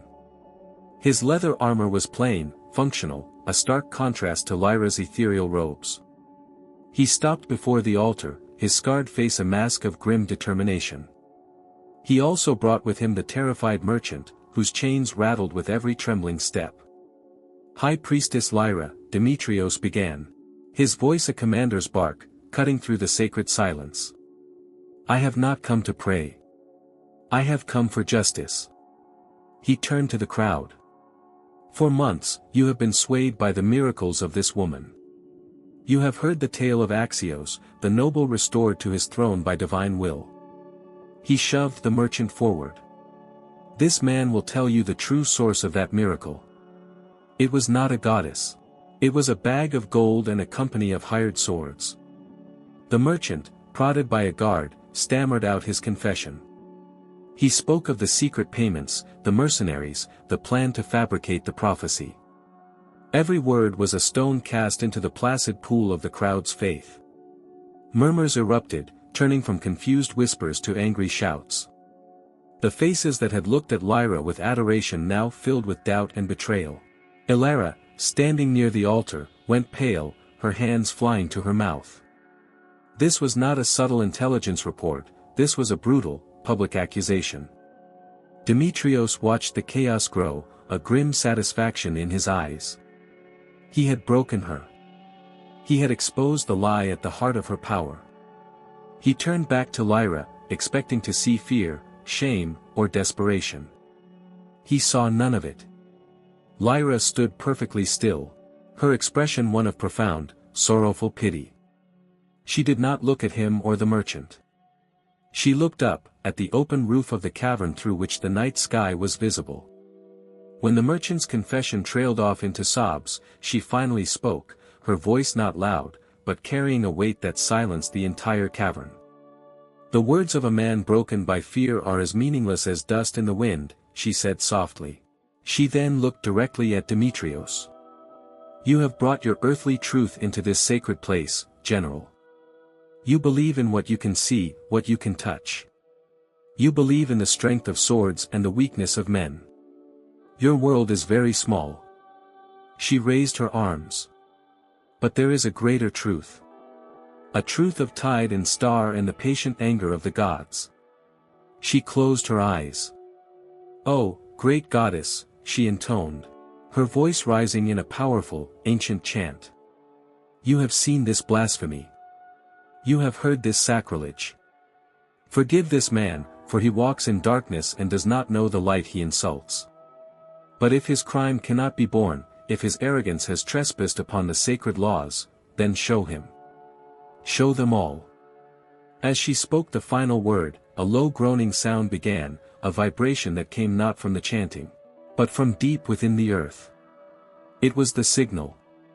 High above, hidden in the shadows of the cliffs overlooking the harbor, the small team of Lyra's most trusted sisters strained against massive wooden levers. The levers were wedged into deep fissures in the rock, fissures they had spent weeks subtly widening, weakening. They put their combined weight into one final, desperate heave. The sound was apocalyptic. A section of the cliff face, hundreds of tons of rock and earth, tore away with a deafening roar. It plunged into the narrow harbor below, landing directly atop Demetrios's trireme. The ship vanished in a colossal splash, its mast snapping like a twig. The very ground of the island shuddered from the impact. Inside the sanctum, dust and pebbles rained down from the cavern ceiling. The crowd screamed in terror. But their screams were not of anger. They were of pure, primal fear. As the shuddering subsided, a new sound became apparent, the wind. It had picked up from nowhere, howling through the cavern entrance, extinguishing half the torches and whipping robes and hair into a frenzy. And the sky, visible through the opening above, was no longer clear. Dark, heavy clouds were rolling in from the sea at an unnatural speed, swallowing the stars. A coincidence of coastal weather, perhaps, but in that moment, to every soul in that cavern, it was a divine response. Demetrios stared, his mouth agape, his rational mind struggling to process what he had just witnessed. He had come with facts, with logic, with a confession. She had answered with an earthquake and a storm. His soldiers, men who feared no mortal enemy, looked from the impossible destruction in the harbor to the eerily calm priestess. Their discipline shattered. These were Greeks, raised on tales of petty gods who struck down mortals for their hubris. They dropped their swords, the clatter of steel on stone echoing in the sudden silence. They fell to their knees, their faces filled with terror. Demetrios was alone. His proof was meaningless. His truth was dead. Lyra lowered her arms, her face serene. "The goddess has given her sign," she said. Her voice now a soft, lethal whisper. "Who are you now, General, to question her will?" The aftermath was a masterpiece of controlled chaos. Lyra, moving with the serene grace of one whose power had just been irrevocably proven, calmed the terrified pilgrims. She spoke not of victory, but of divine sorrow. "The goddess does not rejoice in destruction," she proclaimed, her voice sweeping over the kneeling crowd. "She weeps for the arrogance that forced her hand. Let this night be a lesson, not a triumph." Demetrios's soldiers, their pragmatic courage dissolved into superstitious terror, swore allegiance to the goddess of the tide and sky on the spot. They saw Lyra not as a political leader, but as a force of nature they dared not defy. Demetrios himself, his world of logic and order shattered, was taken into custody by the temple guard. He was not mistreated. He was simply isolated, left alone in a stone chamber with his broken worldview. Lyra, however, had no time for a fallen enemy. As her sisters began tending to the frightened and leading the faithful in hymns of appeasement, she moved through the lingering dust and shadows toward the mouth of the cavern. She had to see the cost of her victory. She found it near the cliffs overlooking the now impassable harbor. A section of the path had collapsed during the man-made rockslide. And beneath a heavy slab of granite lay a familiar white robe, stained with dirt and a darker, spreading crimson. It was Lyra. Lyra's breath caught in her throat, a sharp, painful intake of air. She knelt, her own hands, the hands that had given the signal, reaching out to touch the younger woman's still face. Lyra's eyes were open, staring up at the storm-racked sky with an expression of profound, heartbreaking surprise. She had been too close, too eager to see the miracle unfold, unaware of the cold mechanics behind it.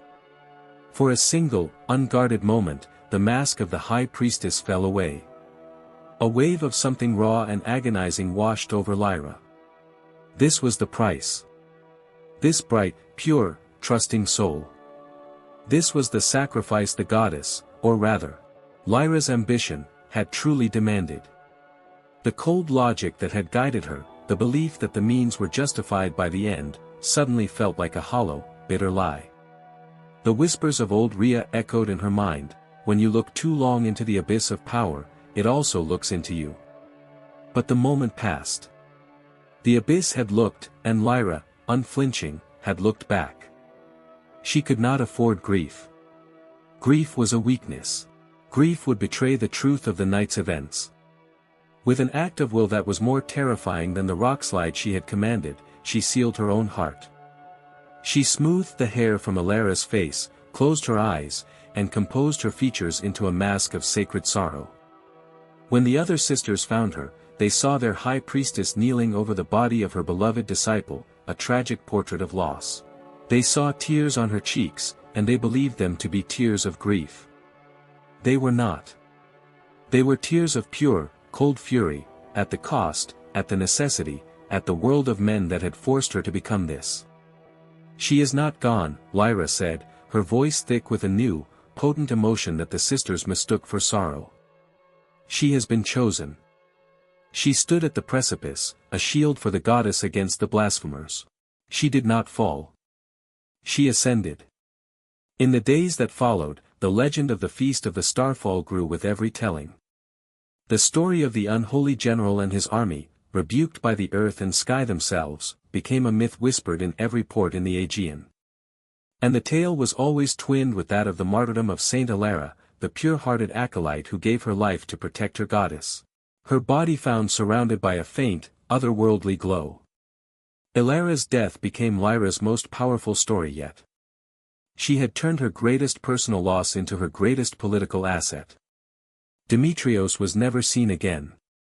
Some said he was kept in a cell on Aethelcorp's, driven mad by the collapse of his rational world. Others whispered that Lyra, in an act of mercy, had given him a boat with no oars and set him adrift on the open sea. The truth was simpler and colder. Once his soldiers had sworn fealty to her, he was a loose end, a witness to the mechanics of the miracle. One quiet night, he was given a cup of wine laced with hemlock, the same painless poison used to euthanize the island's elderly and infirm. His death was recorded in the temple archives as a suicide, brought on by a soul unable to bear the weight of divine truth. The cult of Aethelcorp's was no longer a regional power. It was a force that kings and warlords had to reckon with. Emissaries from as far as Egypt and Syria came bearing gifts, seeking Lyra's favor and her prophecies. Her network of spies and informants grew, her treasury overflowed. She commissioned a grand temple to be built in Alara's name, a marble monument to her own calculated lie.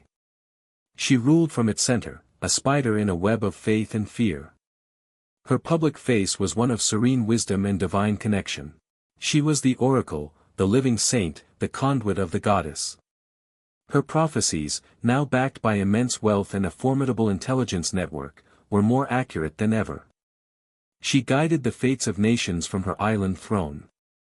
But in the quiet hours of the night, when the last of the acolytes had gone and the incense had faded, she would walk alone to the cliff where Alara had died. The sea breeze felt colder there. The stars seemed more distant. She would stand and look out at the dark water, not as a priestess, but as a woman surveying her kingdom. A kingdom built on a bedrock of faith, cemented with the blood of the faithful. She had achieved everything she had set out to do. She had brought her sisters from obscurity to power.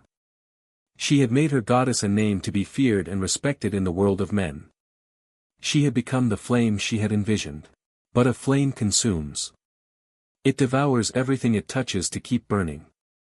And as she stood there, wrapped in the robes of a living goddess, she could feel the hollowing cold inside her, the place where her own faith, her own heart, had long since been turned to ash. She was the most powerful woman in the Hellenistic world. And she was utterly, terrifyingly alone. The silence of the gods, she had learned, was nothing compared to the silence of a soul that no longer knows how to pray. She was the high priestess of Aethelcorp's, the voice of the divine, the ruler of a spiritual empire. And she believed in nothing at all. The years that followed were a testament to Lyra's genius. The Aethelcorp's sect grew from a regional curiosity into an institutional power that rivaled Delphi in its heyday. Lyra understood that raw fear, like that generated on the night of the starfall, was a foundation of sand. True power required something more durable, infrastructure. She used the cult's immense wealth to fund projects across the Greek world, always in the name of the goddess. She sponsored the rebuilding of harbors damaged in the endless wars of the Diadochi, earning the loyalty of entire cities. She established granaries in drought-prone regions, releasing food during famines and creating a network of dependency. Each act of charity was also an act of intelligence gathering. Her agents, disguised as priests and aid workers, mapped the political landscape, noted the strengths and weaknesses of local leaders, and recruited new followers. The sect became a state within a state, its influence subtle but pervasive. Her prophecies became grander, more audacious. She foretold the outcome of minor battles, the rise of certain generals, the fall of others. Her predictions were uncannily accurate, for they were not drawn from the ether but from the most sophisticated intelligence network in the eastern Mediterranean. She played the warring successors against each other with the skill of a master puppeteer, ensuring that no single power grew strong enough to challenge her own. She would advise one general to attack, while secretly informing his rival of the plan, ensuring a bloody stalemate that left both sides weakened and more reliant on her guidance. The temple complex on Aethelos expanded into a veritable city. A school of philosophy was established, which taught a doctrine that placed the goddess of the tide and sky at the center of a new cosmic order. A library was built to house not just sacred texts, but maps, dynastic charts, crop reports, and military assessments from across the known world. Aethelos was no longer just a place of worship, it was the nerve center of a sprawling enterprise. Lyra herself became a figure of myth. She rarely left the island, her public appearances becoming rarer and more stage-managed.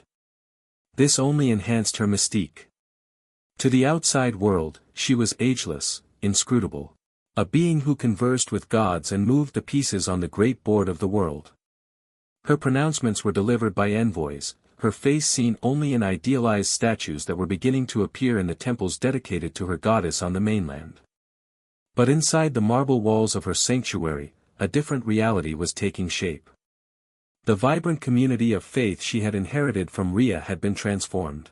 The older, contemplative sisters had passed away, and a new generation of acolytes were chosen not for their piety, but for their intellect, their discretion, and their capacity for ruthless pragmatism. They were not priestesses, they were intelligence analysts, political advisors, and administrators of a vast logistical network. The sacred chants were still sung, the rituals still performed, but they had become a shell. A beautiful and elaborate piece of theater to mask the cold political machine whirring within. Lyra's relationship with her own power became a complex, solitary dance. The thrill of the game, the intellectual challenge of manipulating kings and generals, was a potent drug. She found a grim satisfaction in her own success, in proving that a woman, an orphan from a forgotten rock in the sea, could humble the proudest men of her age. Yet, the ghost of Alara was a constant companion. Lyra had built a magnificent shrine for her martyred acolyte, a place of pilgrimage for thousands. Sometimes, in the dead of night, Lyra would go there alone. She would stand before the flawless marble statue of the girl whose faith she had nurtured and then betrayed. In the flickering lamplight, she would talk to it, not in prayer, but in a kind of report. She would detail her latest political victory, her newest scheme, as if seeking an approval she knew she could never receive. "I have secured the grain shipments from Egypt, Alara," she might whisper to the stone. "The cities of the Cyclades will not starve this winter. They will thank the goddess. They will thank us." The stone, of course, would not answer. And in that silence, the hollowness inside her would grow. She had started this journey to protect her sisters, to give them a place in the world. She had succeeded beyond her wildest dreams. They were no longer a forgotten sect, they were a power. But they were no longer a sisterhood of faith. They were cogs in her machine. She had given them security at the cost of their souls, just as she had sacrificed her own. The turning point came with the rise of a new power in Macedon. A young, brilliant, and deeply ambitious king named Antigonus III Doson began to consolidate his power, not with the reckless haste of the first successors, but with a patient, methodical brilliance that reminded Lyra of Demetrios, but on a far grander scale. He was not a cynic, he was a true believer in the destiny of Macedon. And he saw the Aethelos sect not as a useful tool, but as a rival power, a foreign influence that weakened the fabric of his kingdom. He began to counter her influence, not by attacking her faith, but by co-opting it. He patronized the old Olympian cults, rebuilt the grand temples of Pella and Dion, and sponsored athletic games in honor of Zeus and Heracles. He offered the people a different kind of faith, a faith in their history, in their strength, in the glory of Macedon. He did not need to call Lyra a fraud. He simply made her feel irrelevant. Lyra, for the first time in decades, felt a genuine flicker of fear.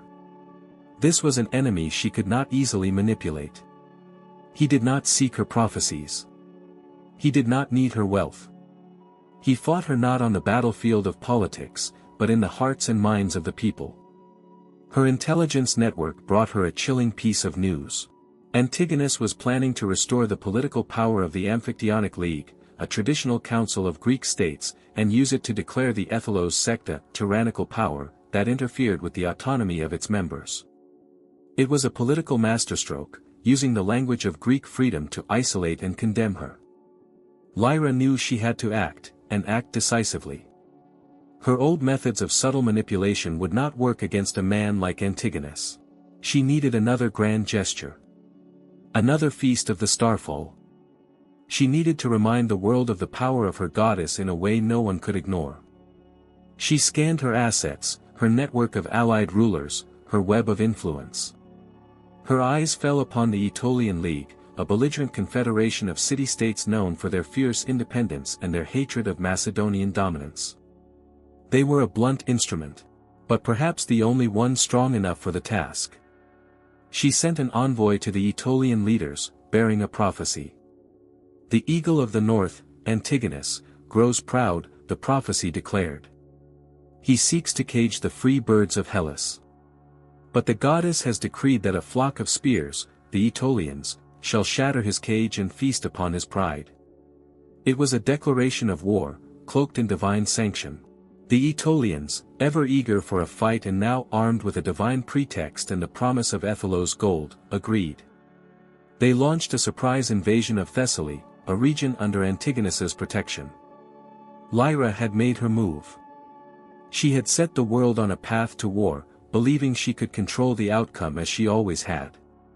But Antigonus was not like Medes. And the world was not the same as it had been on that long-ago night. She had rolled the dice one last time, staking her entire empire of faith on a single, bloody conflict. The flame she had ignited was about to become an inferno, and she did not realize that this time, it might consume her as well. The war was not the swift, decisive conflict Lyra had envisioned. Antigonus proved to be a military genius. He rallied his allies, repulsed the Aetolian invasion, and then began a slow, grinding counteroffensive. The war dragged on for years, bleeding the Aetolian League and, by extension, Lyra's own treasury. For the first time, Lyra's prophecies began to seem hollow. She foretold Aetolian victories that turned into crushing defeats.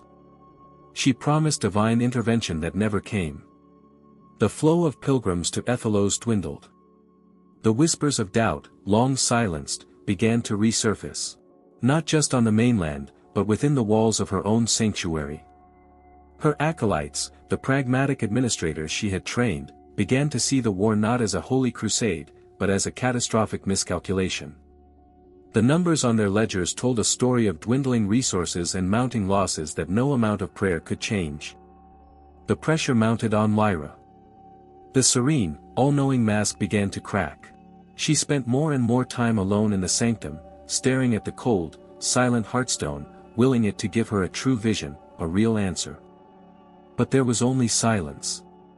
The divine connection, whether it had ever been real or was merely a form of self-hypnosis, was gone, burned out by decades of cold, political calculation. She was left with only her intellect, her network, and the terrifying realization that it might not be enough.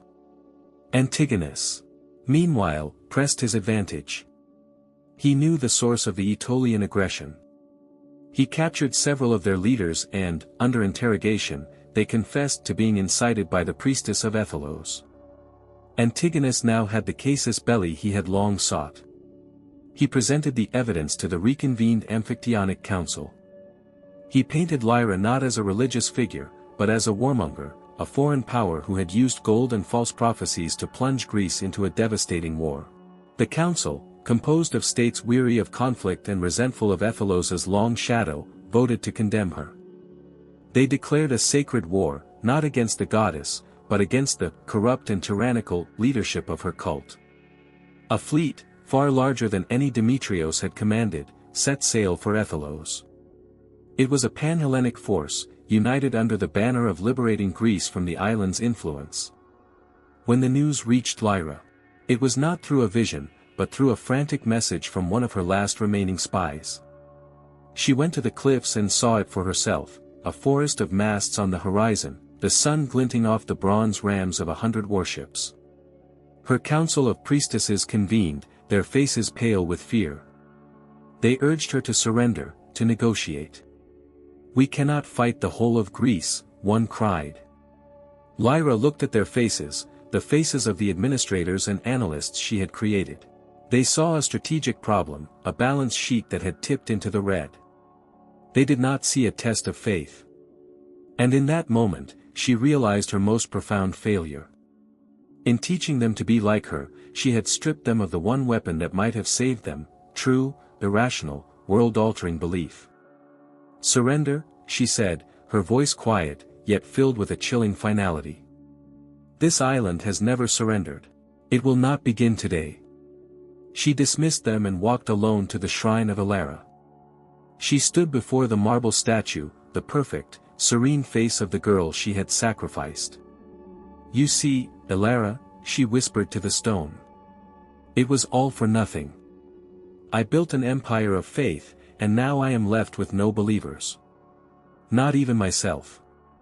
She knew there would be no last-minute miracle, no convenient rockslide. The enemy was too large, too determined. The world had moved on from the age of small miracles she had once so masterfully orchestrated. She had two choices: be captured and paraded through Greece as a broken fraud, or choose her own ending. She returned to the sanctum. She dismissed the guards and barred the heavy stone doors. She walked to the altar, to the heartstone that had been the beginning of it all. It felt, as it always had, like a simple, cold stone. She had a small, concealed vial, filled with the same swift, painless hemlock she had given to Demetrios. It was the final tool of a pragmatic mind. An emperor's poison. She sat on the steps of the altar, the vial in her hand, and watched as the first rays of dawn began to filter through the opening in the cavern roof. She could hear the distant sounds of the invading army landing on her shores. The shouts of men, the clash of steel. They had come to destroy her legacy, to erase her from history. She smiled, a faint, bitter smile. They could have the island. They could have the temples, the gold, the libraries. They could tell whatever stories they wished about the false priestess. But they would not have her. She looked up at the light, and for the first time in a long time, she did not try to interpret it. She did not see it as a sign, or a message, or a tool. She just saw the light. It was beautiful. She uncorked the vial. Her final act was not one of faith, nor of ambition. It was one of control. The only control she had left. She had lived as a queen of shadows and whispers. She would die as the master of her own silence. The world would never know if she had been a prophet or a manipulator, a saint or a monster. Her story, like her goddess, would retreat into the realm of myth. And perhaps, she thought, as she raised the vial to her lips, that was the only kind of immortality that ever truly mattered. Dynasty. Stoter 4. The rain in Edo did not wash the city clean. It only deepened the color of its decay, turning the dust in the alleyways to a dark, clinging mud and making the gilded signs of the merchant houses gleam with a sickly light. For Chiba Kenna, who called herself Ken, the rain was a shroud. It blurred the edges of the world, dampened the sound of her footsteps on the slick stones, and allowed her to move through the city as she always tried to, like a ghost, a smudge of gray against a gray world. She adjusted the coarse linen binding tight across her chest. It was a familiar constriction, a constant reminder of the cage she had built around herself. Each breath was a negotiation with the fabric, a measured intake of the damp, fish-smelling air. Her father had taught her to control her breath, to make it a silent servant in the dance of death. He had not, however, taught her how this control would feel when used not to steady a blade, but to simply exist. From the shadows of a rice merchant's awning, she watched the entrance to the Jade Comb Dojo. It was not a fortress, but a work of art. The gate was carved from a single piece of kiyaki wood, polished to a shine that repelled the rain. Lanterns painted with the dojo's crest, a jade comb intertwined with a serpent, glowed with a warm, arrogant light. Students came and went, their silk hakama whispering over the clean-swept stones, their laughter a sound from another world. They were the sons of powerful men. Their swords more ornament than tool, their postures exercises in grace, not lethality. Her hand rested on the hilt of the sword tucked into her obi. It was her father's blade, its grip worn smooth by his hands, its scabbard plain and unadorned. It was a weapon of substance in a city that worshipped style. Her father's final words echoed in her memory, raspy and thin like a dying fire. "The soul of the blade is its true line," he had coughed. His own life's line fading. Asterisk, not the polish, not the name. The truth. Do not let it die with me. Show them its truth. Asterisk. A promise. A burden. Here, in the heart of Edo, in the shadow of this peacock's dojo, that promise felt like a fool's errand. How could she show them truth when she herself was a lie? A sudden, racking cough from the alley behind her broke her trance. She turned to see Sato, the old sword polisher. Leaning against the wall, a thin hand pressed to his chest. His face, usually a roadmap of gentle wrinkles, was pale and slick with sweat. "The damp gets in the bones, old man," Kenna said, her voice a low rasp she had cultivated for years. Sato offered a weak smile. "It is not the damp, Ken. It is the rust. The rust within." He coughed again, a dry, rattling sound that seemed to shake his frail body apart. Kenna knew it was more than a cold. It was the sickness that ate at the poor like acid, a sickness that required medicines she could never afford with the few coins she earned from odd jobs. Her gaze flickered back to the dojo, and then to a poster plastered on a nearby wall, its ink bleeding slightly in the rain. It depicted a samurai in a heroic pose, announcing a public tournament hosted by the Jade Comb Dojo. The prize, listed in bold, decisive script, was enough to buy Sato's medicine 10 times over. It was a fortune. And it was a stage. A chance to fulfill her father's wish. A chance to save the only person in this sprawling, indifferent city who had ever shown her kindness. "They fight for sport," Sato whispered, following her gaze. "Their blades are dull with peace. Yours is too sharp for this garden." "Perhaps a sharp blade is what a garden needs," Kenna replied, her eyes fixed on the poster. "To prune the dead wood." The decision settled in her not with a clash, but with a quiet, cold finality. She would enter their garden of games. She would use the weapon her father had given her to earn the coins Sato needed. And she would show them all, the peacocks, the politicians, the city that worshipped appearances, the terrible, simple truth of a blade's soul. She would walk into the light. And pray the shadows she wore were deep enough to survive it. The tournament grounds were a theater of controlled chaos. Banners snapped in the wind, emblazoned with the crests of a dozen minor houses and wealthy merchants. Spectators filled the wooden stands, their chatter a constant hum beneath the sharp crack of bamboo practice swords from the warm-up areas. The air smelled of sweat, oiled wood, and the sweet, cloying scent of rice cakes sold by vendors. For Kenna, it was a sensory assault. Her life was one of quiet alleys and hushed movements. This was a world of noise and color, and she felt like a field mouse thrown into a festival. Her name, Ken, was called. Her first opponent was a young man from a merchant family, his gear new and expensive, his stance a perfect, picturesque copy of what he'd learned. He bowed deeply, a flourish of respect. Kenna gave a short, curt nod, an action that earned a few murmurs from the crowd. They saw a peasant boy with no manners. The match began. The young man moved with rehearsed grace, his shurnai a blur of textbook attacks. Kenna, trying to blend in, attempted to parry with the same formal style. It was like trying to write poetry with a blacksmith's hammer. Her movements were stiff, unnatural. The merchant's son scored a clean hit on her shoulder. The crowd applauded politely. Kenna's jaw tightened. This was not a duel, it was a dance, and she had never learned the steps. Frustration burned away her caution. Her father's voice was in her ear, asterisk, form is a cage. The body knows the way. Asterisk. Her opponent lunged again.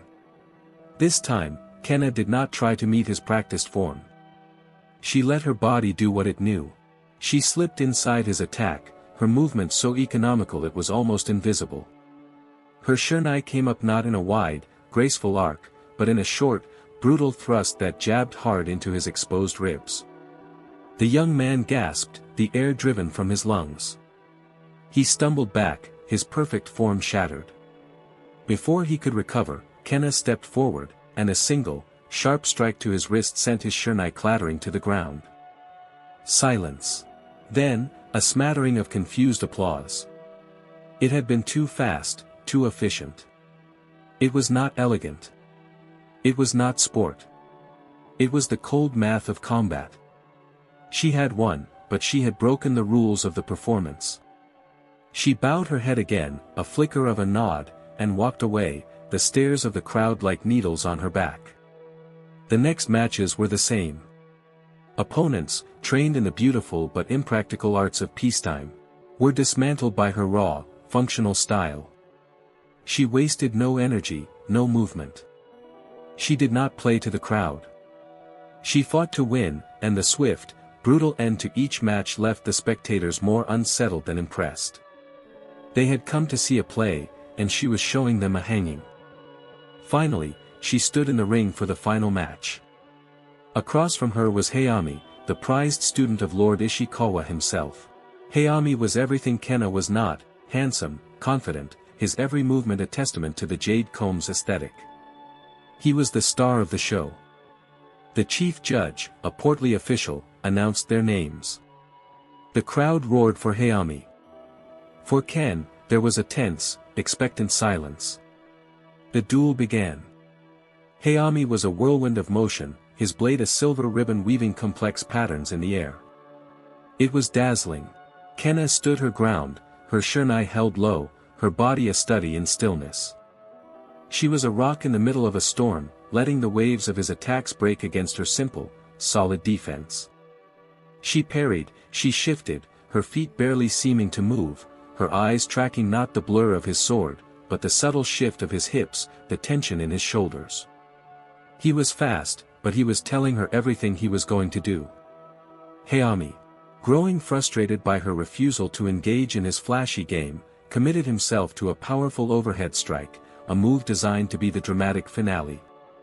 He screamed a kiai, pouring all his energy into the attack. It was the opening she had been waiting for. As his blade descended, Kenna did not meet it. She stepped forward, not back, moving under the arc of his blow. Her own shurnai snapped up in a tight, vicious arc, striking him squarely on the side of the head. The crack echoed through the stunned silence. Hayami crumpled to the ground, not with a dramatic fall, but with the limp, undignified collapse of a puppet whose strings had been cut. The silence was absolute. Kenna stood over him, breathing evenly. She had won. She had won the money, the tournament, the chance to prove her father's style. But as she looked at the silent, disapproving faces in the crowd, a cold dread settled in her stomach. She had not won their respect. She had earned their fear. Lord Ishikawa himself stepped into the ring. He was elegance personified, his smile a mask of polite composure that did not reach his cold, calculating eyes. He helped his student to his feet with one hand and raised Kenna's arm with the other. A victory of surprising force, Ishikawa announced, his voice carrying across the grounds.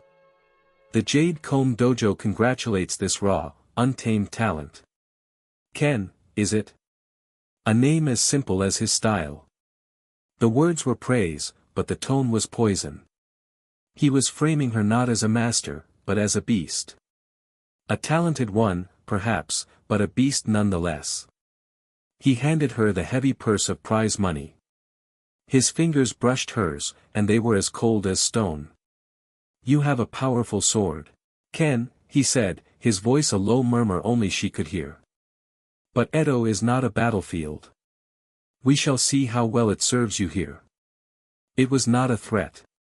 It was a promise. A promise that her battle had only just begun. The victory was a curse. Kenna had the money, a small fortune that felt heavier than lead in her hands, but she had lost her anonymity. The name, Ken, was now whispered in the teahouses and inns. Not with admiration, but with a kind of morbid curiosity. He was the dojo breaker, the alley wolf, the peasant boy who fought without honor. Lord Ishikawa's carefully chosen words had painted her as a ruffian, and the city was eager to believe it. She bought Sato's medicine from an apothecary who eyed her with suspicion, his hand never far from a heavy wooden club under his counter. When she tried to buy rice, the merchant claimed he was sold out, though the scent of freshly cooked grains hung heavy in his shop. Doors closed quietly as she passed. Children who once ignored her now pointed and whispered, their mothers pulling them away. She was a ghost no longer, she was a ghoul, visible and feared.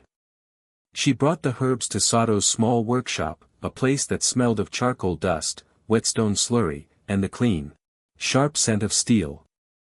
The old man was lying on his thin futon, his breathing shallow. She prepared the medicine as her father had taught her to prepare battlefield poultices, with a focused, methodical calm. Sato drank the bitter brew without complaint. He watched her with his unervingly clear eyes. "The purse is full, but your spirit is empty," he observed. "You won the fight. Why do you look like you lost the war?" "They see a killer. Not a swordsman," Kenna muttered, staring at the row of swords in various states of polish that lined the wall. "Ishikawa, he defeated me with words. Ishikawa fights in his dojo." "The world," Sato said, gesturing vaguely at the city beyond his paper screen. "He fights with reputation, with influence. You brought a blade to a battle of whispers. Of course you lost." He coughed, a little stronger this time. "You did not come here to learn to fight, Ken. You already know how. You came here to learn how to see." Her new training began the next day. Sato did not ask her to draw her sword. He handed her a blade, a beautiful katana that was clouded with years of neglect, its surface marred by tiny scratches and blooms of rust. "Polish it," he commanded. For days, she worked. Her hands, accustomed to the grip of a sword, now learned the patient, rhythmic work of the polishing stones. She began with the coarsest stone, the arato, grinding away the deepest flaws. It was slow, frustrating work. Her mind, used to the speed of combat, rebelled against the monotony. "You are fighting the steel," Sato told her one afternoon, watching her shoulders tense with effort. "You are trying to force it into submission. The blade does not want to be forced. It wants to be revealed. Find its true line, Kenna." He had never used her real name before. The sound of it in the quiet workshop was a physical shock. Her hands stilled. She looked up at him, her heart pounding. His expression was unchanged, his gaze calm and knowing. He had known all along. She said nothing. He did not press. He simply nodded toward the blade. She returned to her work, but something had shifted. The secret she had guarded so fiercely was no secret to him, and in his quiet acceptance, some of the tension she carried in her bones began to dissolve. She moved to the finer stones, her movements becoming less of a fight and more of a conversation with the steel. She learned to feel the subtle shifts in its surface, to read the story of its forging in the patterns that began to emerge from beneath the grime. The hamon, the temper line along the edge, appeared like a mountain range emerging from mist. It was the blade's soul, the part her father had spoken of. "Ishikawa shows the world a mirror," Sato said one day, as Kenna held the nearly finished blade up to the light. "It reflects what they want to see, wealth, power, grace. A polished mirror is beautiful. But it is empty. A blade has a heart. The hamon. Your father's style is the heart. Strong, true, forged in fire. But without the polish, the world sees only a rough piece of iron. You must learn to reveal the heart without losing the edge." His lessons were never direct. They were wrapped in the language of his craft. He spoke of nukiuchi, the art of the draw, as the perfect expression of timing, knowing the precise moment to act. He spoke of chiburi, the flick of the blade to clear it of blood, as the act of letting go of a conflict once it is finished. He spoke of noto, the slow, careful resheathing of the sword, as the return to peace and awareness. While she polished steel, Ishikawa polished his reputation at her expense. A story circulated about how Ken, the ruffian, had refused to bow to a city magistrate. Another told of how he had bullied a noodle vendor. They were all lies, but they were believable lies, built upon the foundation of her brutal tournament victory. He was isolating her, turning her into a caricature of a thug, ensuring no one of importance would ever take her seriously. He was killing her future. One evening, a messenger arrived at Sato's shop. He carried a formal, scented scroll. It was an invitation from Lord Ishikawa. He was to host a special demonstration of the blade for a visiting inspector general from the shogun's court. In a gesture of magnanimous sportsmanship, he was inviting the tournament winner, Ken, to participate. "It's a trap," Kenna said immediately, her hand instinctively going to her sword. "Of course it is," Sato agreed, his eyes twinkling. He held up the sword she had just finished polishing. Its surface was like a still, dark lake, the hamon a graceful, flowing river within it. "He will show the inspector a mirror. What will you show him?" Kenna looked at the blade. For the first time, she saw not just a weapon, but a question. Her father had taught her how to make it kill. Sato was teaching her how to make it speak. The demonstration was Ishikawa's battlefield, one of style and appearance. To win, she could not fight. She had to answer. The garden of Lord Ishikawa's estate was a masterpiece of contrived nature. Every rock was placed just so, every streamlet diverted to create the most pleasing murmur, every pine needle swept from the mossy ground. It was a beautiful, sterile prison, and today it was a stage. The Inspector General, a stern man named Okubo with eyes that missed nothing, sat on a silk cushion in the place of honor, flanked by a retinue of lesser officials. The air was heavy with the scent of incense and the unspoken weight of political maneuvering. Ishikawa was in his element. He moved to the center of the garden, a vision of samurai perfection. His kamishimo was of the finest indigo silk, his sword's fittings of gleaming silver and jade. He bowed to the Inspector General, a slow, deep reverence that was both humble and proud. Then, he began.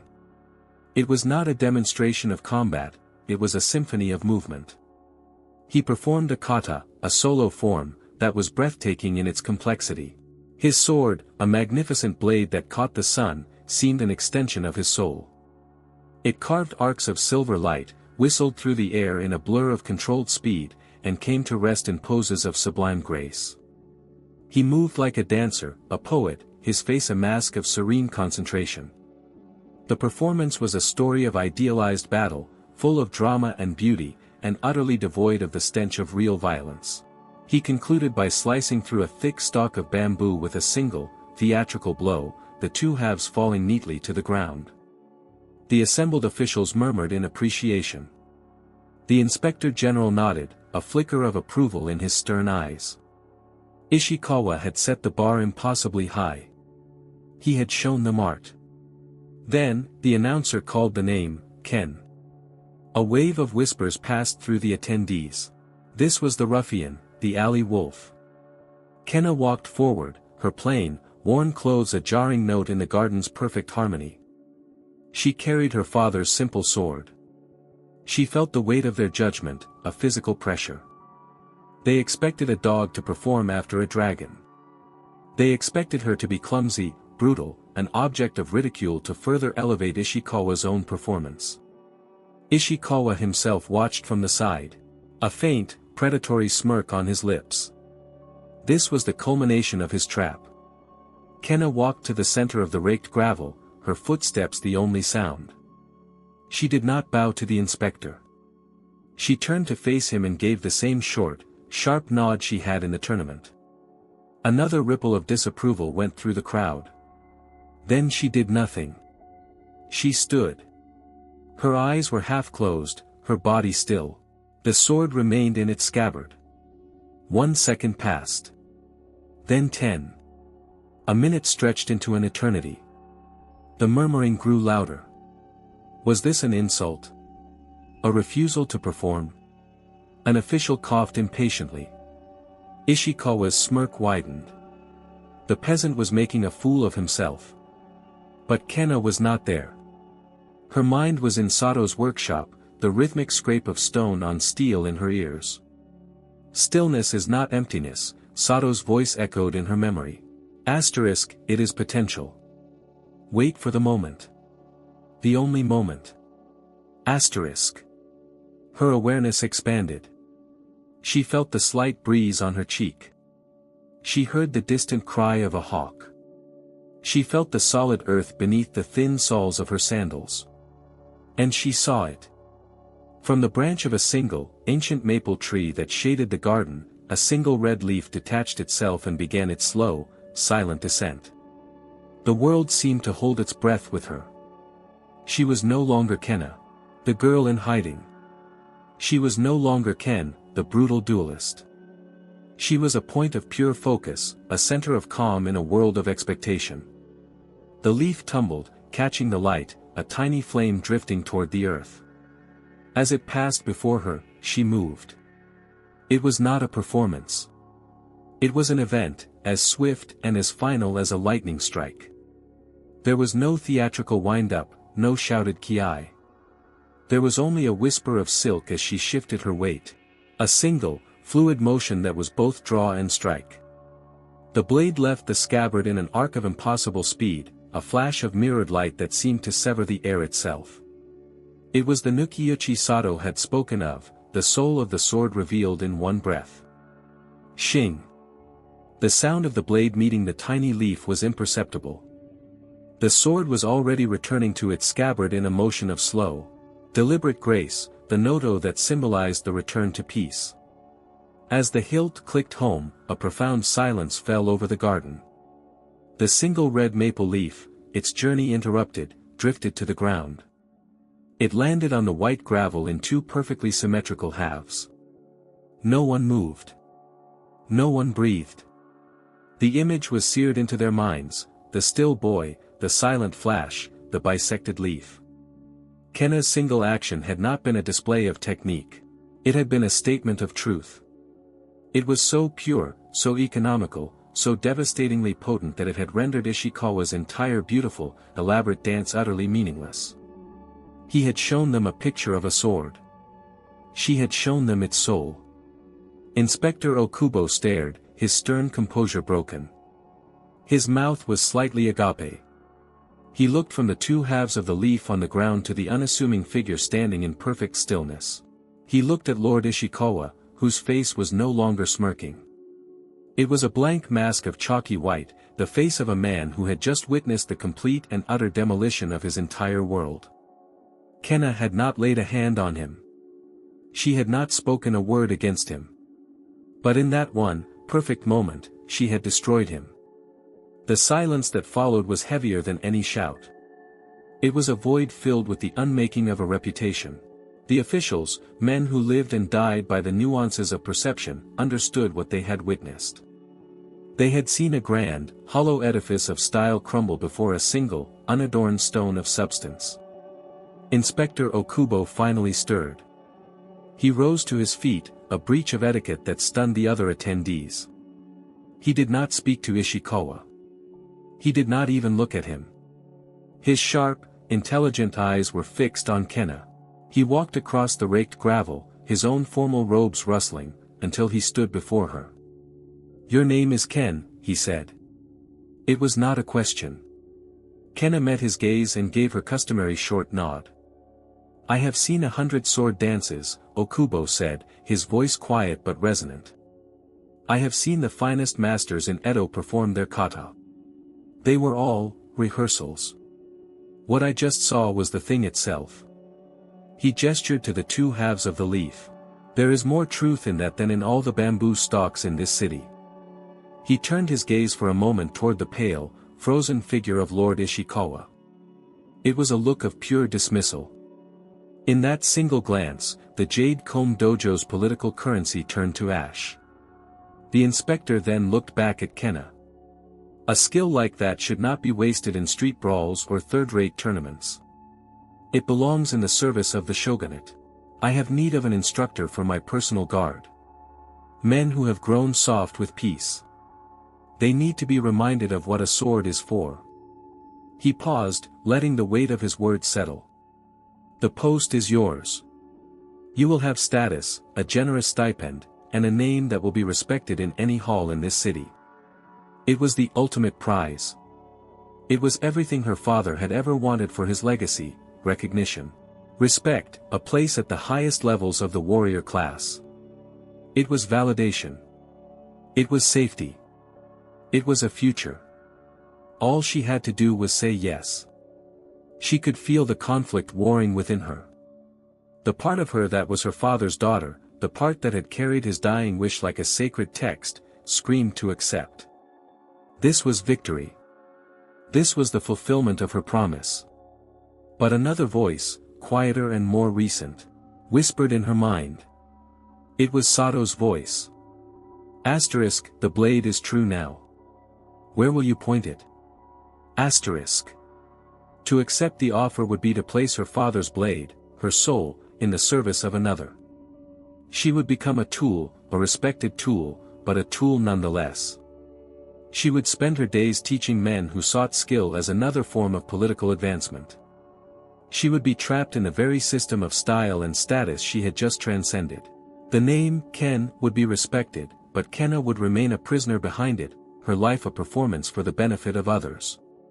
The cage would simply become larger, and gilded. She looked at the Inspector General, a man of power and, she sensed, a man of some integrity. But he was still a part of the garden, a keeper of the beautiful prison. Her path was not within its walls. You honor me with your offer, Lord Okubo, Kenna said, her voice clear and steady. For the first time, it held neither the feigned rasp of Ken nor the suppressed softness of Kenna. It was simply her own. But my path does not lead to a castle. My sword has no master. A gasp went through the onlookers. To refuse such an offer from such a man was unthinkable. It was an insult. But Okubo did not look insulted. He looked intrigued. He studied her for a long moment, as if trying to solve a complex puzzle. Finally, a slow smile touched his lips, the first genuine expression she had seen from him. A pity, he said.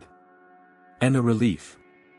Some things, perhaps, are not meant to be tamed. He gave her a slight bow, a gesture of respect from a superior to an inferior that was the most shocking event of the day. Walk your path, swordsman. Kenna returned the bow with her simple nod, turned her back on the inspector, on the ruined Lord Ishikawa, on the stunned assembly, and walked out of the garden. She did not collect a purse of prize money this time. She walked directly to Sato's workshop. The old man was sitting up, sipping a cup of tea. He looked better, the color returned to his cheeks. The wind carries news swiftly, he said without preamble. They say a ghost struck down a dragon in Ishikawa's garden. The dragon was made of paper, Kenna replied. She sat opposite him, the familiar comfort of the small, dusty room settling over her. The inspector's offer was real enough, Sato noted, pouring her a cup of tea. His world is not mine. Sato nodded, taking a slow sip. A sword that is always in its scabbard is at peace. A sword that is always in a lord's hand is a servant. A sword that chooses its own time to be drawn, that is a master. He looked at her. His eyes full of a deep, paternal warmth. You have polished the blade well, Chiba Kenna. She met his gaze, and for the first time in her adult life, she felt no need to hide. The name, her true name, felt natural. The tightness in her chest, the constant knot of fear and duty, had gone. She had not won a post or a title. She had won herself.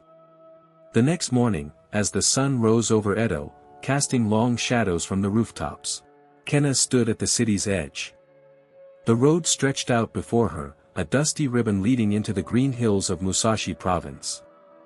She reached up and, with a decisive tug, began to unwind the linen binding from her chest.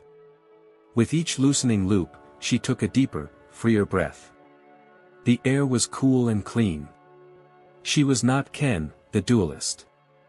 She was not the legend of the silent swordsman that would now be told in Edo for years to come. She was not her father's legacy, a promise to be fulfilled. She was Kenna. A woman. A swordsman. A master of her own small, quiet world. She dropped the binding into the dust of the road and did not look back. Her destination was unknown, her future unwritten. And for the first time, that felt not like a terror, but like a boundless, exhilarating freedom. She began to walk, her steps light, her heart calm, leaving the city of masks and mirrors behind. The years that followed were a quiet study in movement and stillness. Kenna traveled not as a duelist seeking fame, but as a pilgrim seeking understanding. She walked the great Takedo road, but more often she strayed from it, taking the mountain paths and the forgotten trails that connected one small, nameless village to the next. She shed the last vestiges of Ken, allowing her hair to grow, letting the natural lines of her face soften. She no longer hid who she was, but she did not announce it either. She simply was. She worked for her food and lodging. Her hands, so skilled with a sword, proved adept at mending fishing nets, chopping firewood with an almost surgical precision, and even helping to thatch roofs. She spoke little, but she watched everything. She watched the way a carpenter's plane uncovered the grain of the wood, the way a potter's hands guided the clay, the way a farmer read the sky. In each craft, she saw the same principles Sato had taught her: find the true line, waste no motion, become one with the tool. Each artisan was, in their own way, a master. Her sword rarely left its scabbard. Occasionally, trouble would find her, a group of bandits on a lonely road, a belligerent drunk in a roadside inn. In these moments, her response was the same. She would become utterly still, her eyes holding a stillness that was more terrifying than any threat. More often than not, the confrontation would dissolve before it began. The bandits would hesitate, suddenly unsure, and move on. The drunk would falter, his aggression evaporating into confusion. She had learned what Sato meant: the greatest victory is the one that requires no battle. One autumn, in the mountains of Hakone, she came upon a small temple that had been partially destroyed by a landslide. Only one old monk remained, stubbornly trying to clear the rubble and rebuild. He was old and frail, and the task was impossible. Kenna stayed. For a full season, she worked alongside him. She did not speak of her past, and he did not ask. Together, they moved stones, cut new beams from the forest, and slowly, painstakingly, brought a small measure of order back to the chaos. One evening, as they sat by a fire, the old monk looked at her sword, which leaned against a post. "That is a fine blade," he said. "It has been a long time since it has tasted blood."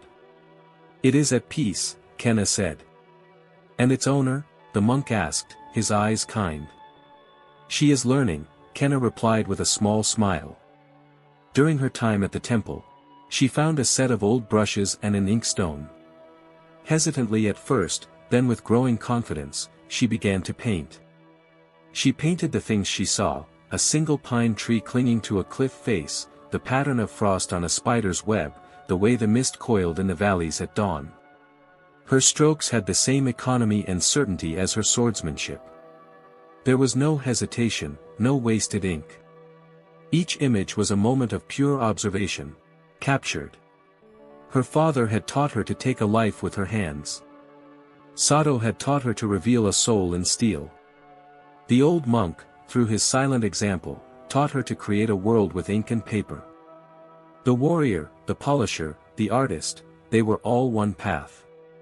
She understood now that her father's wish was not for his style to be famous, but for its spirit to survive.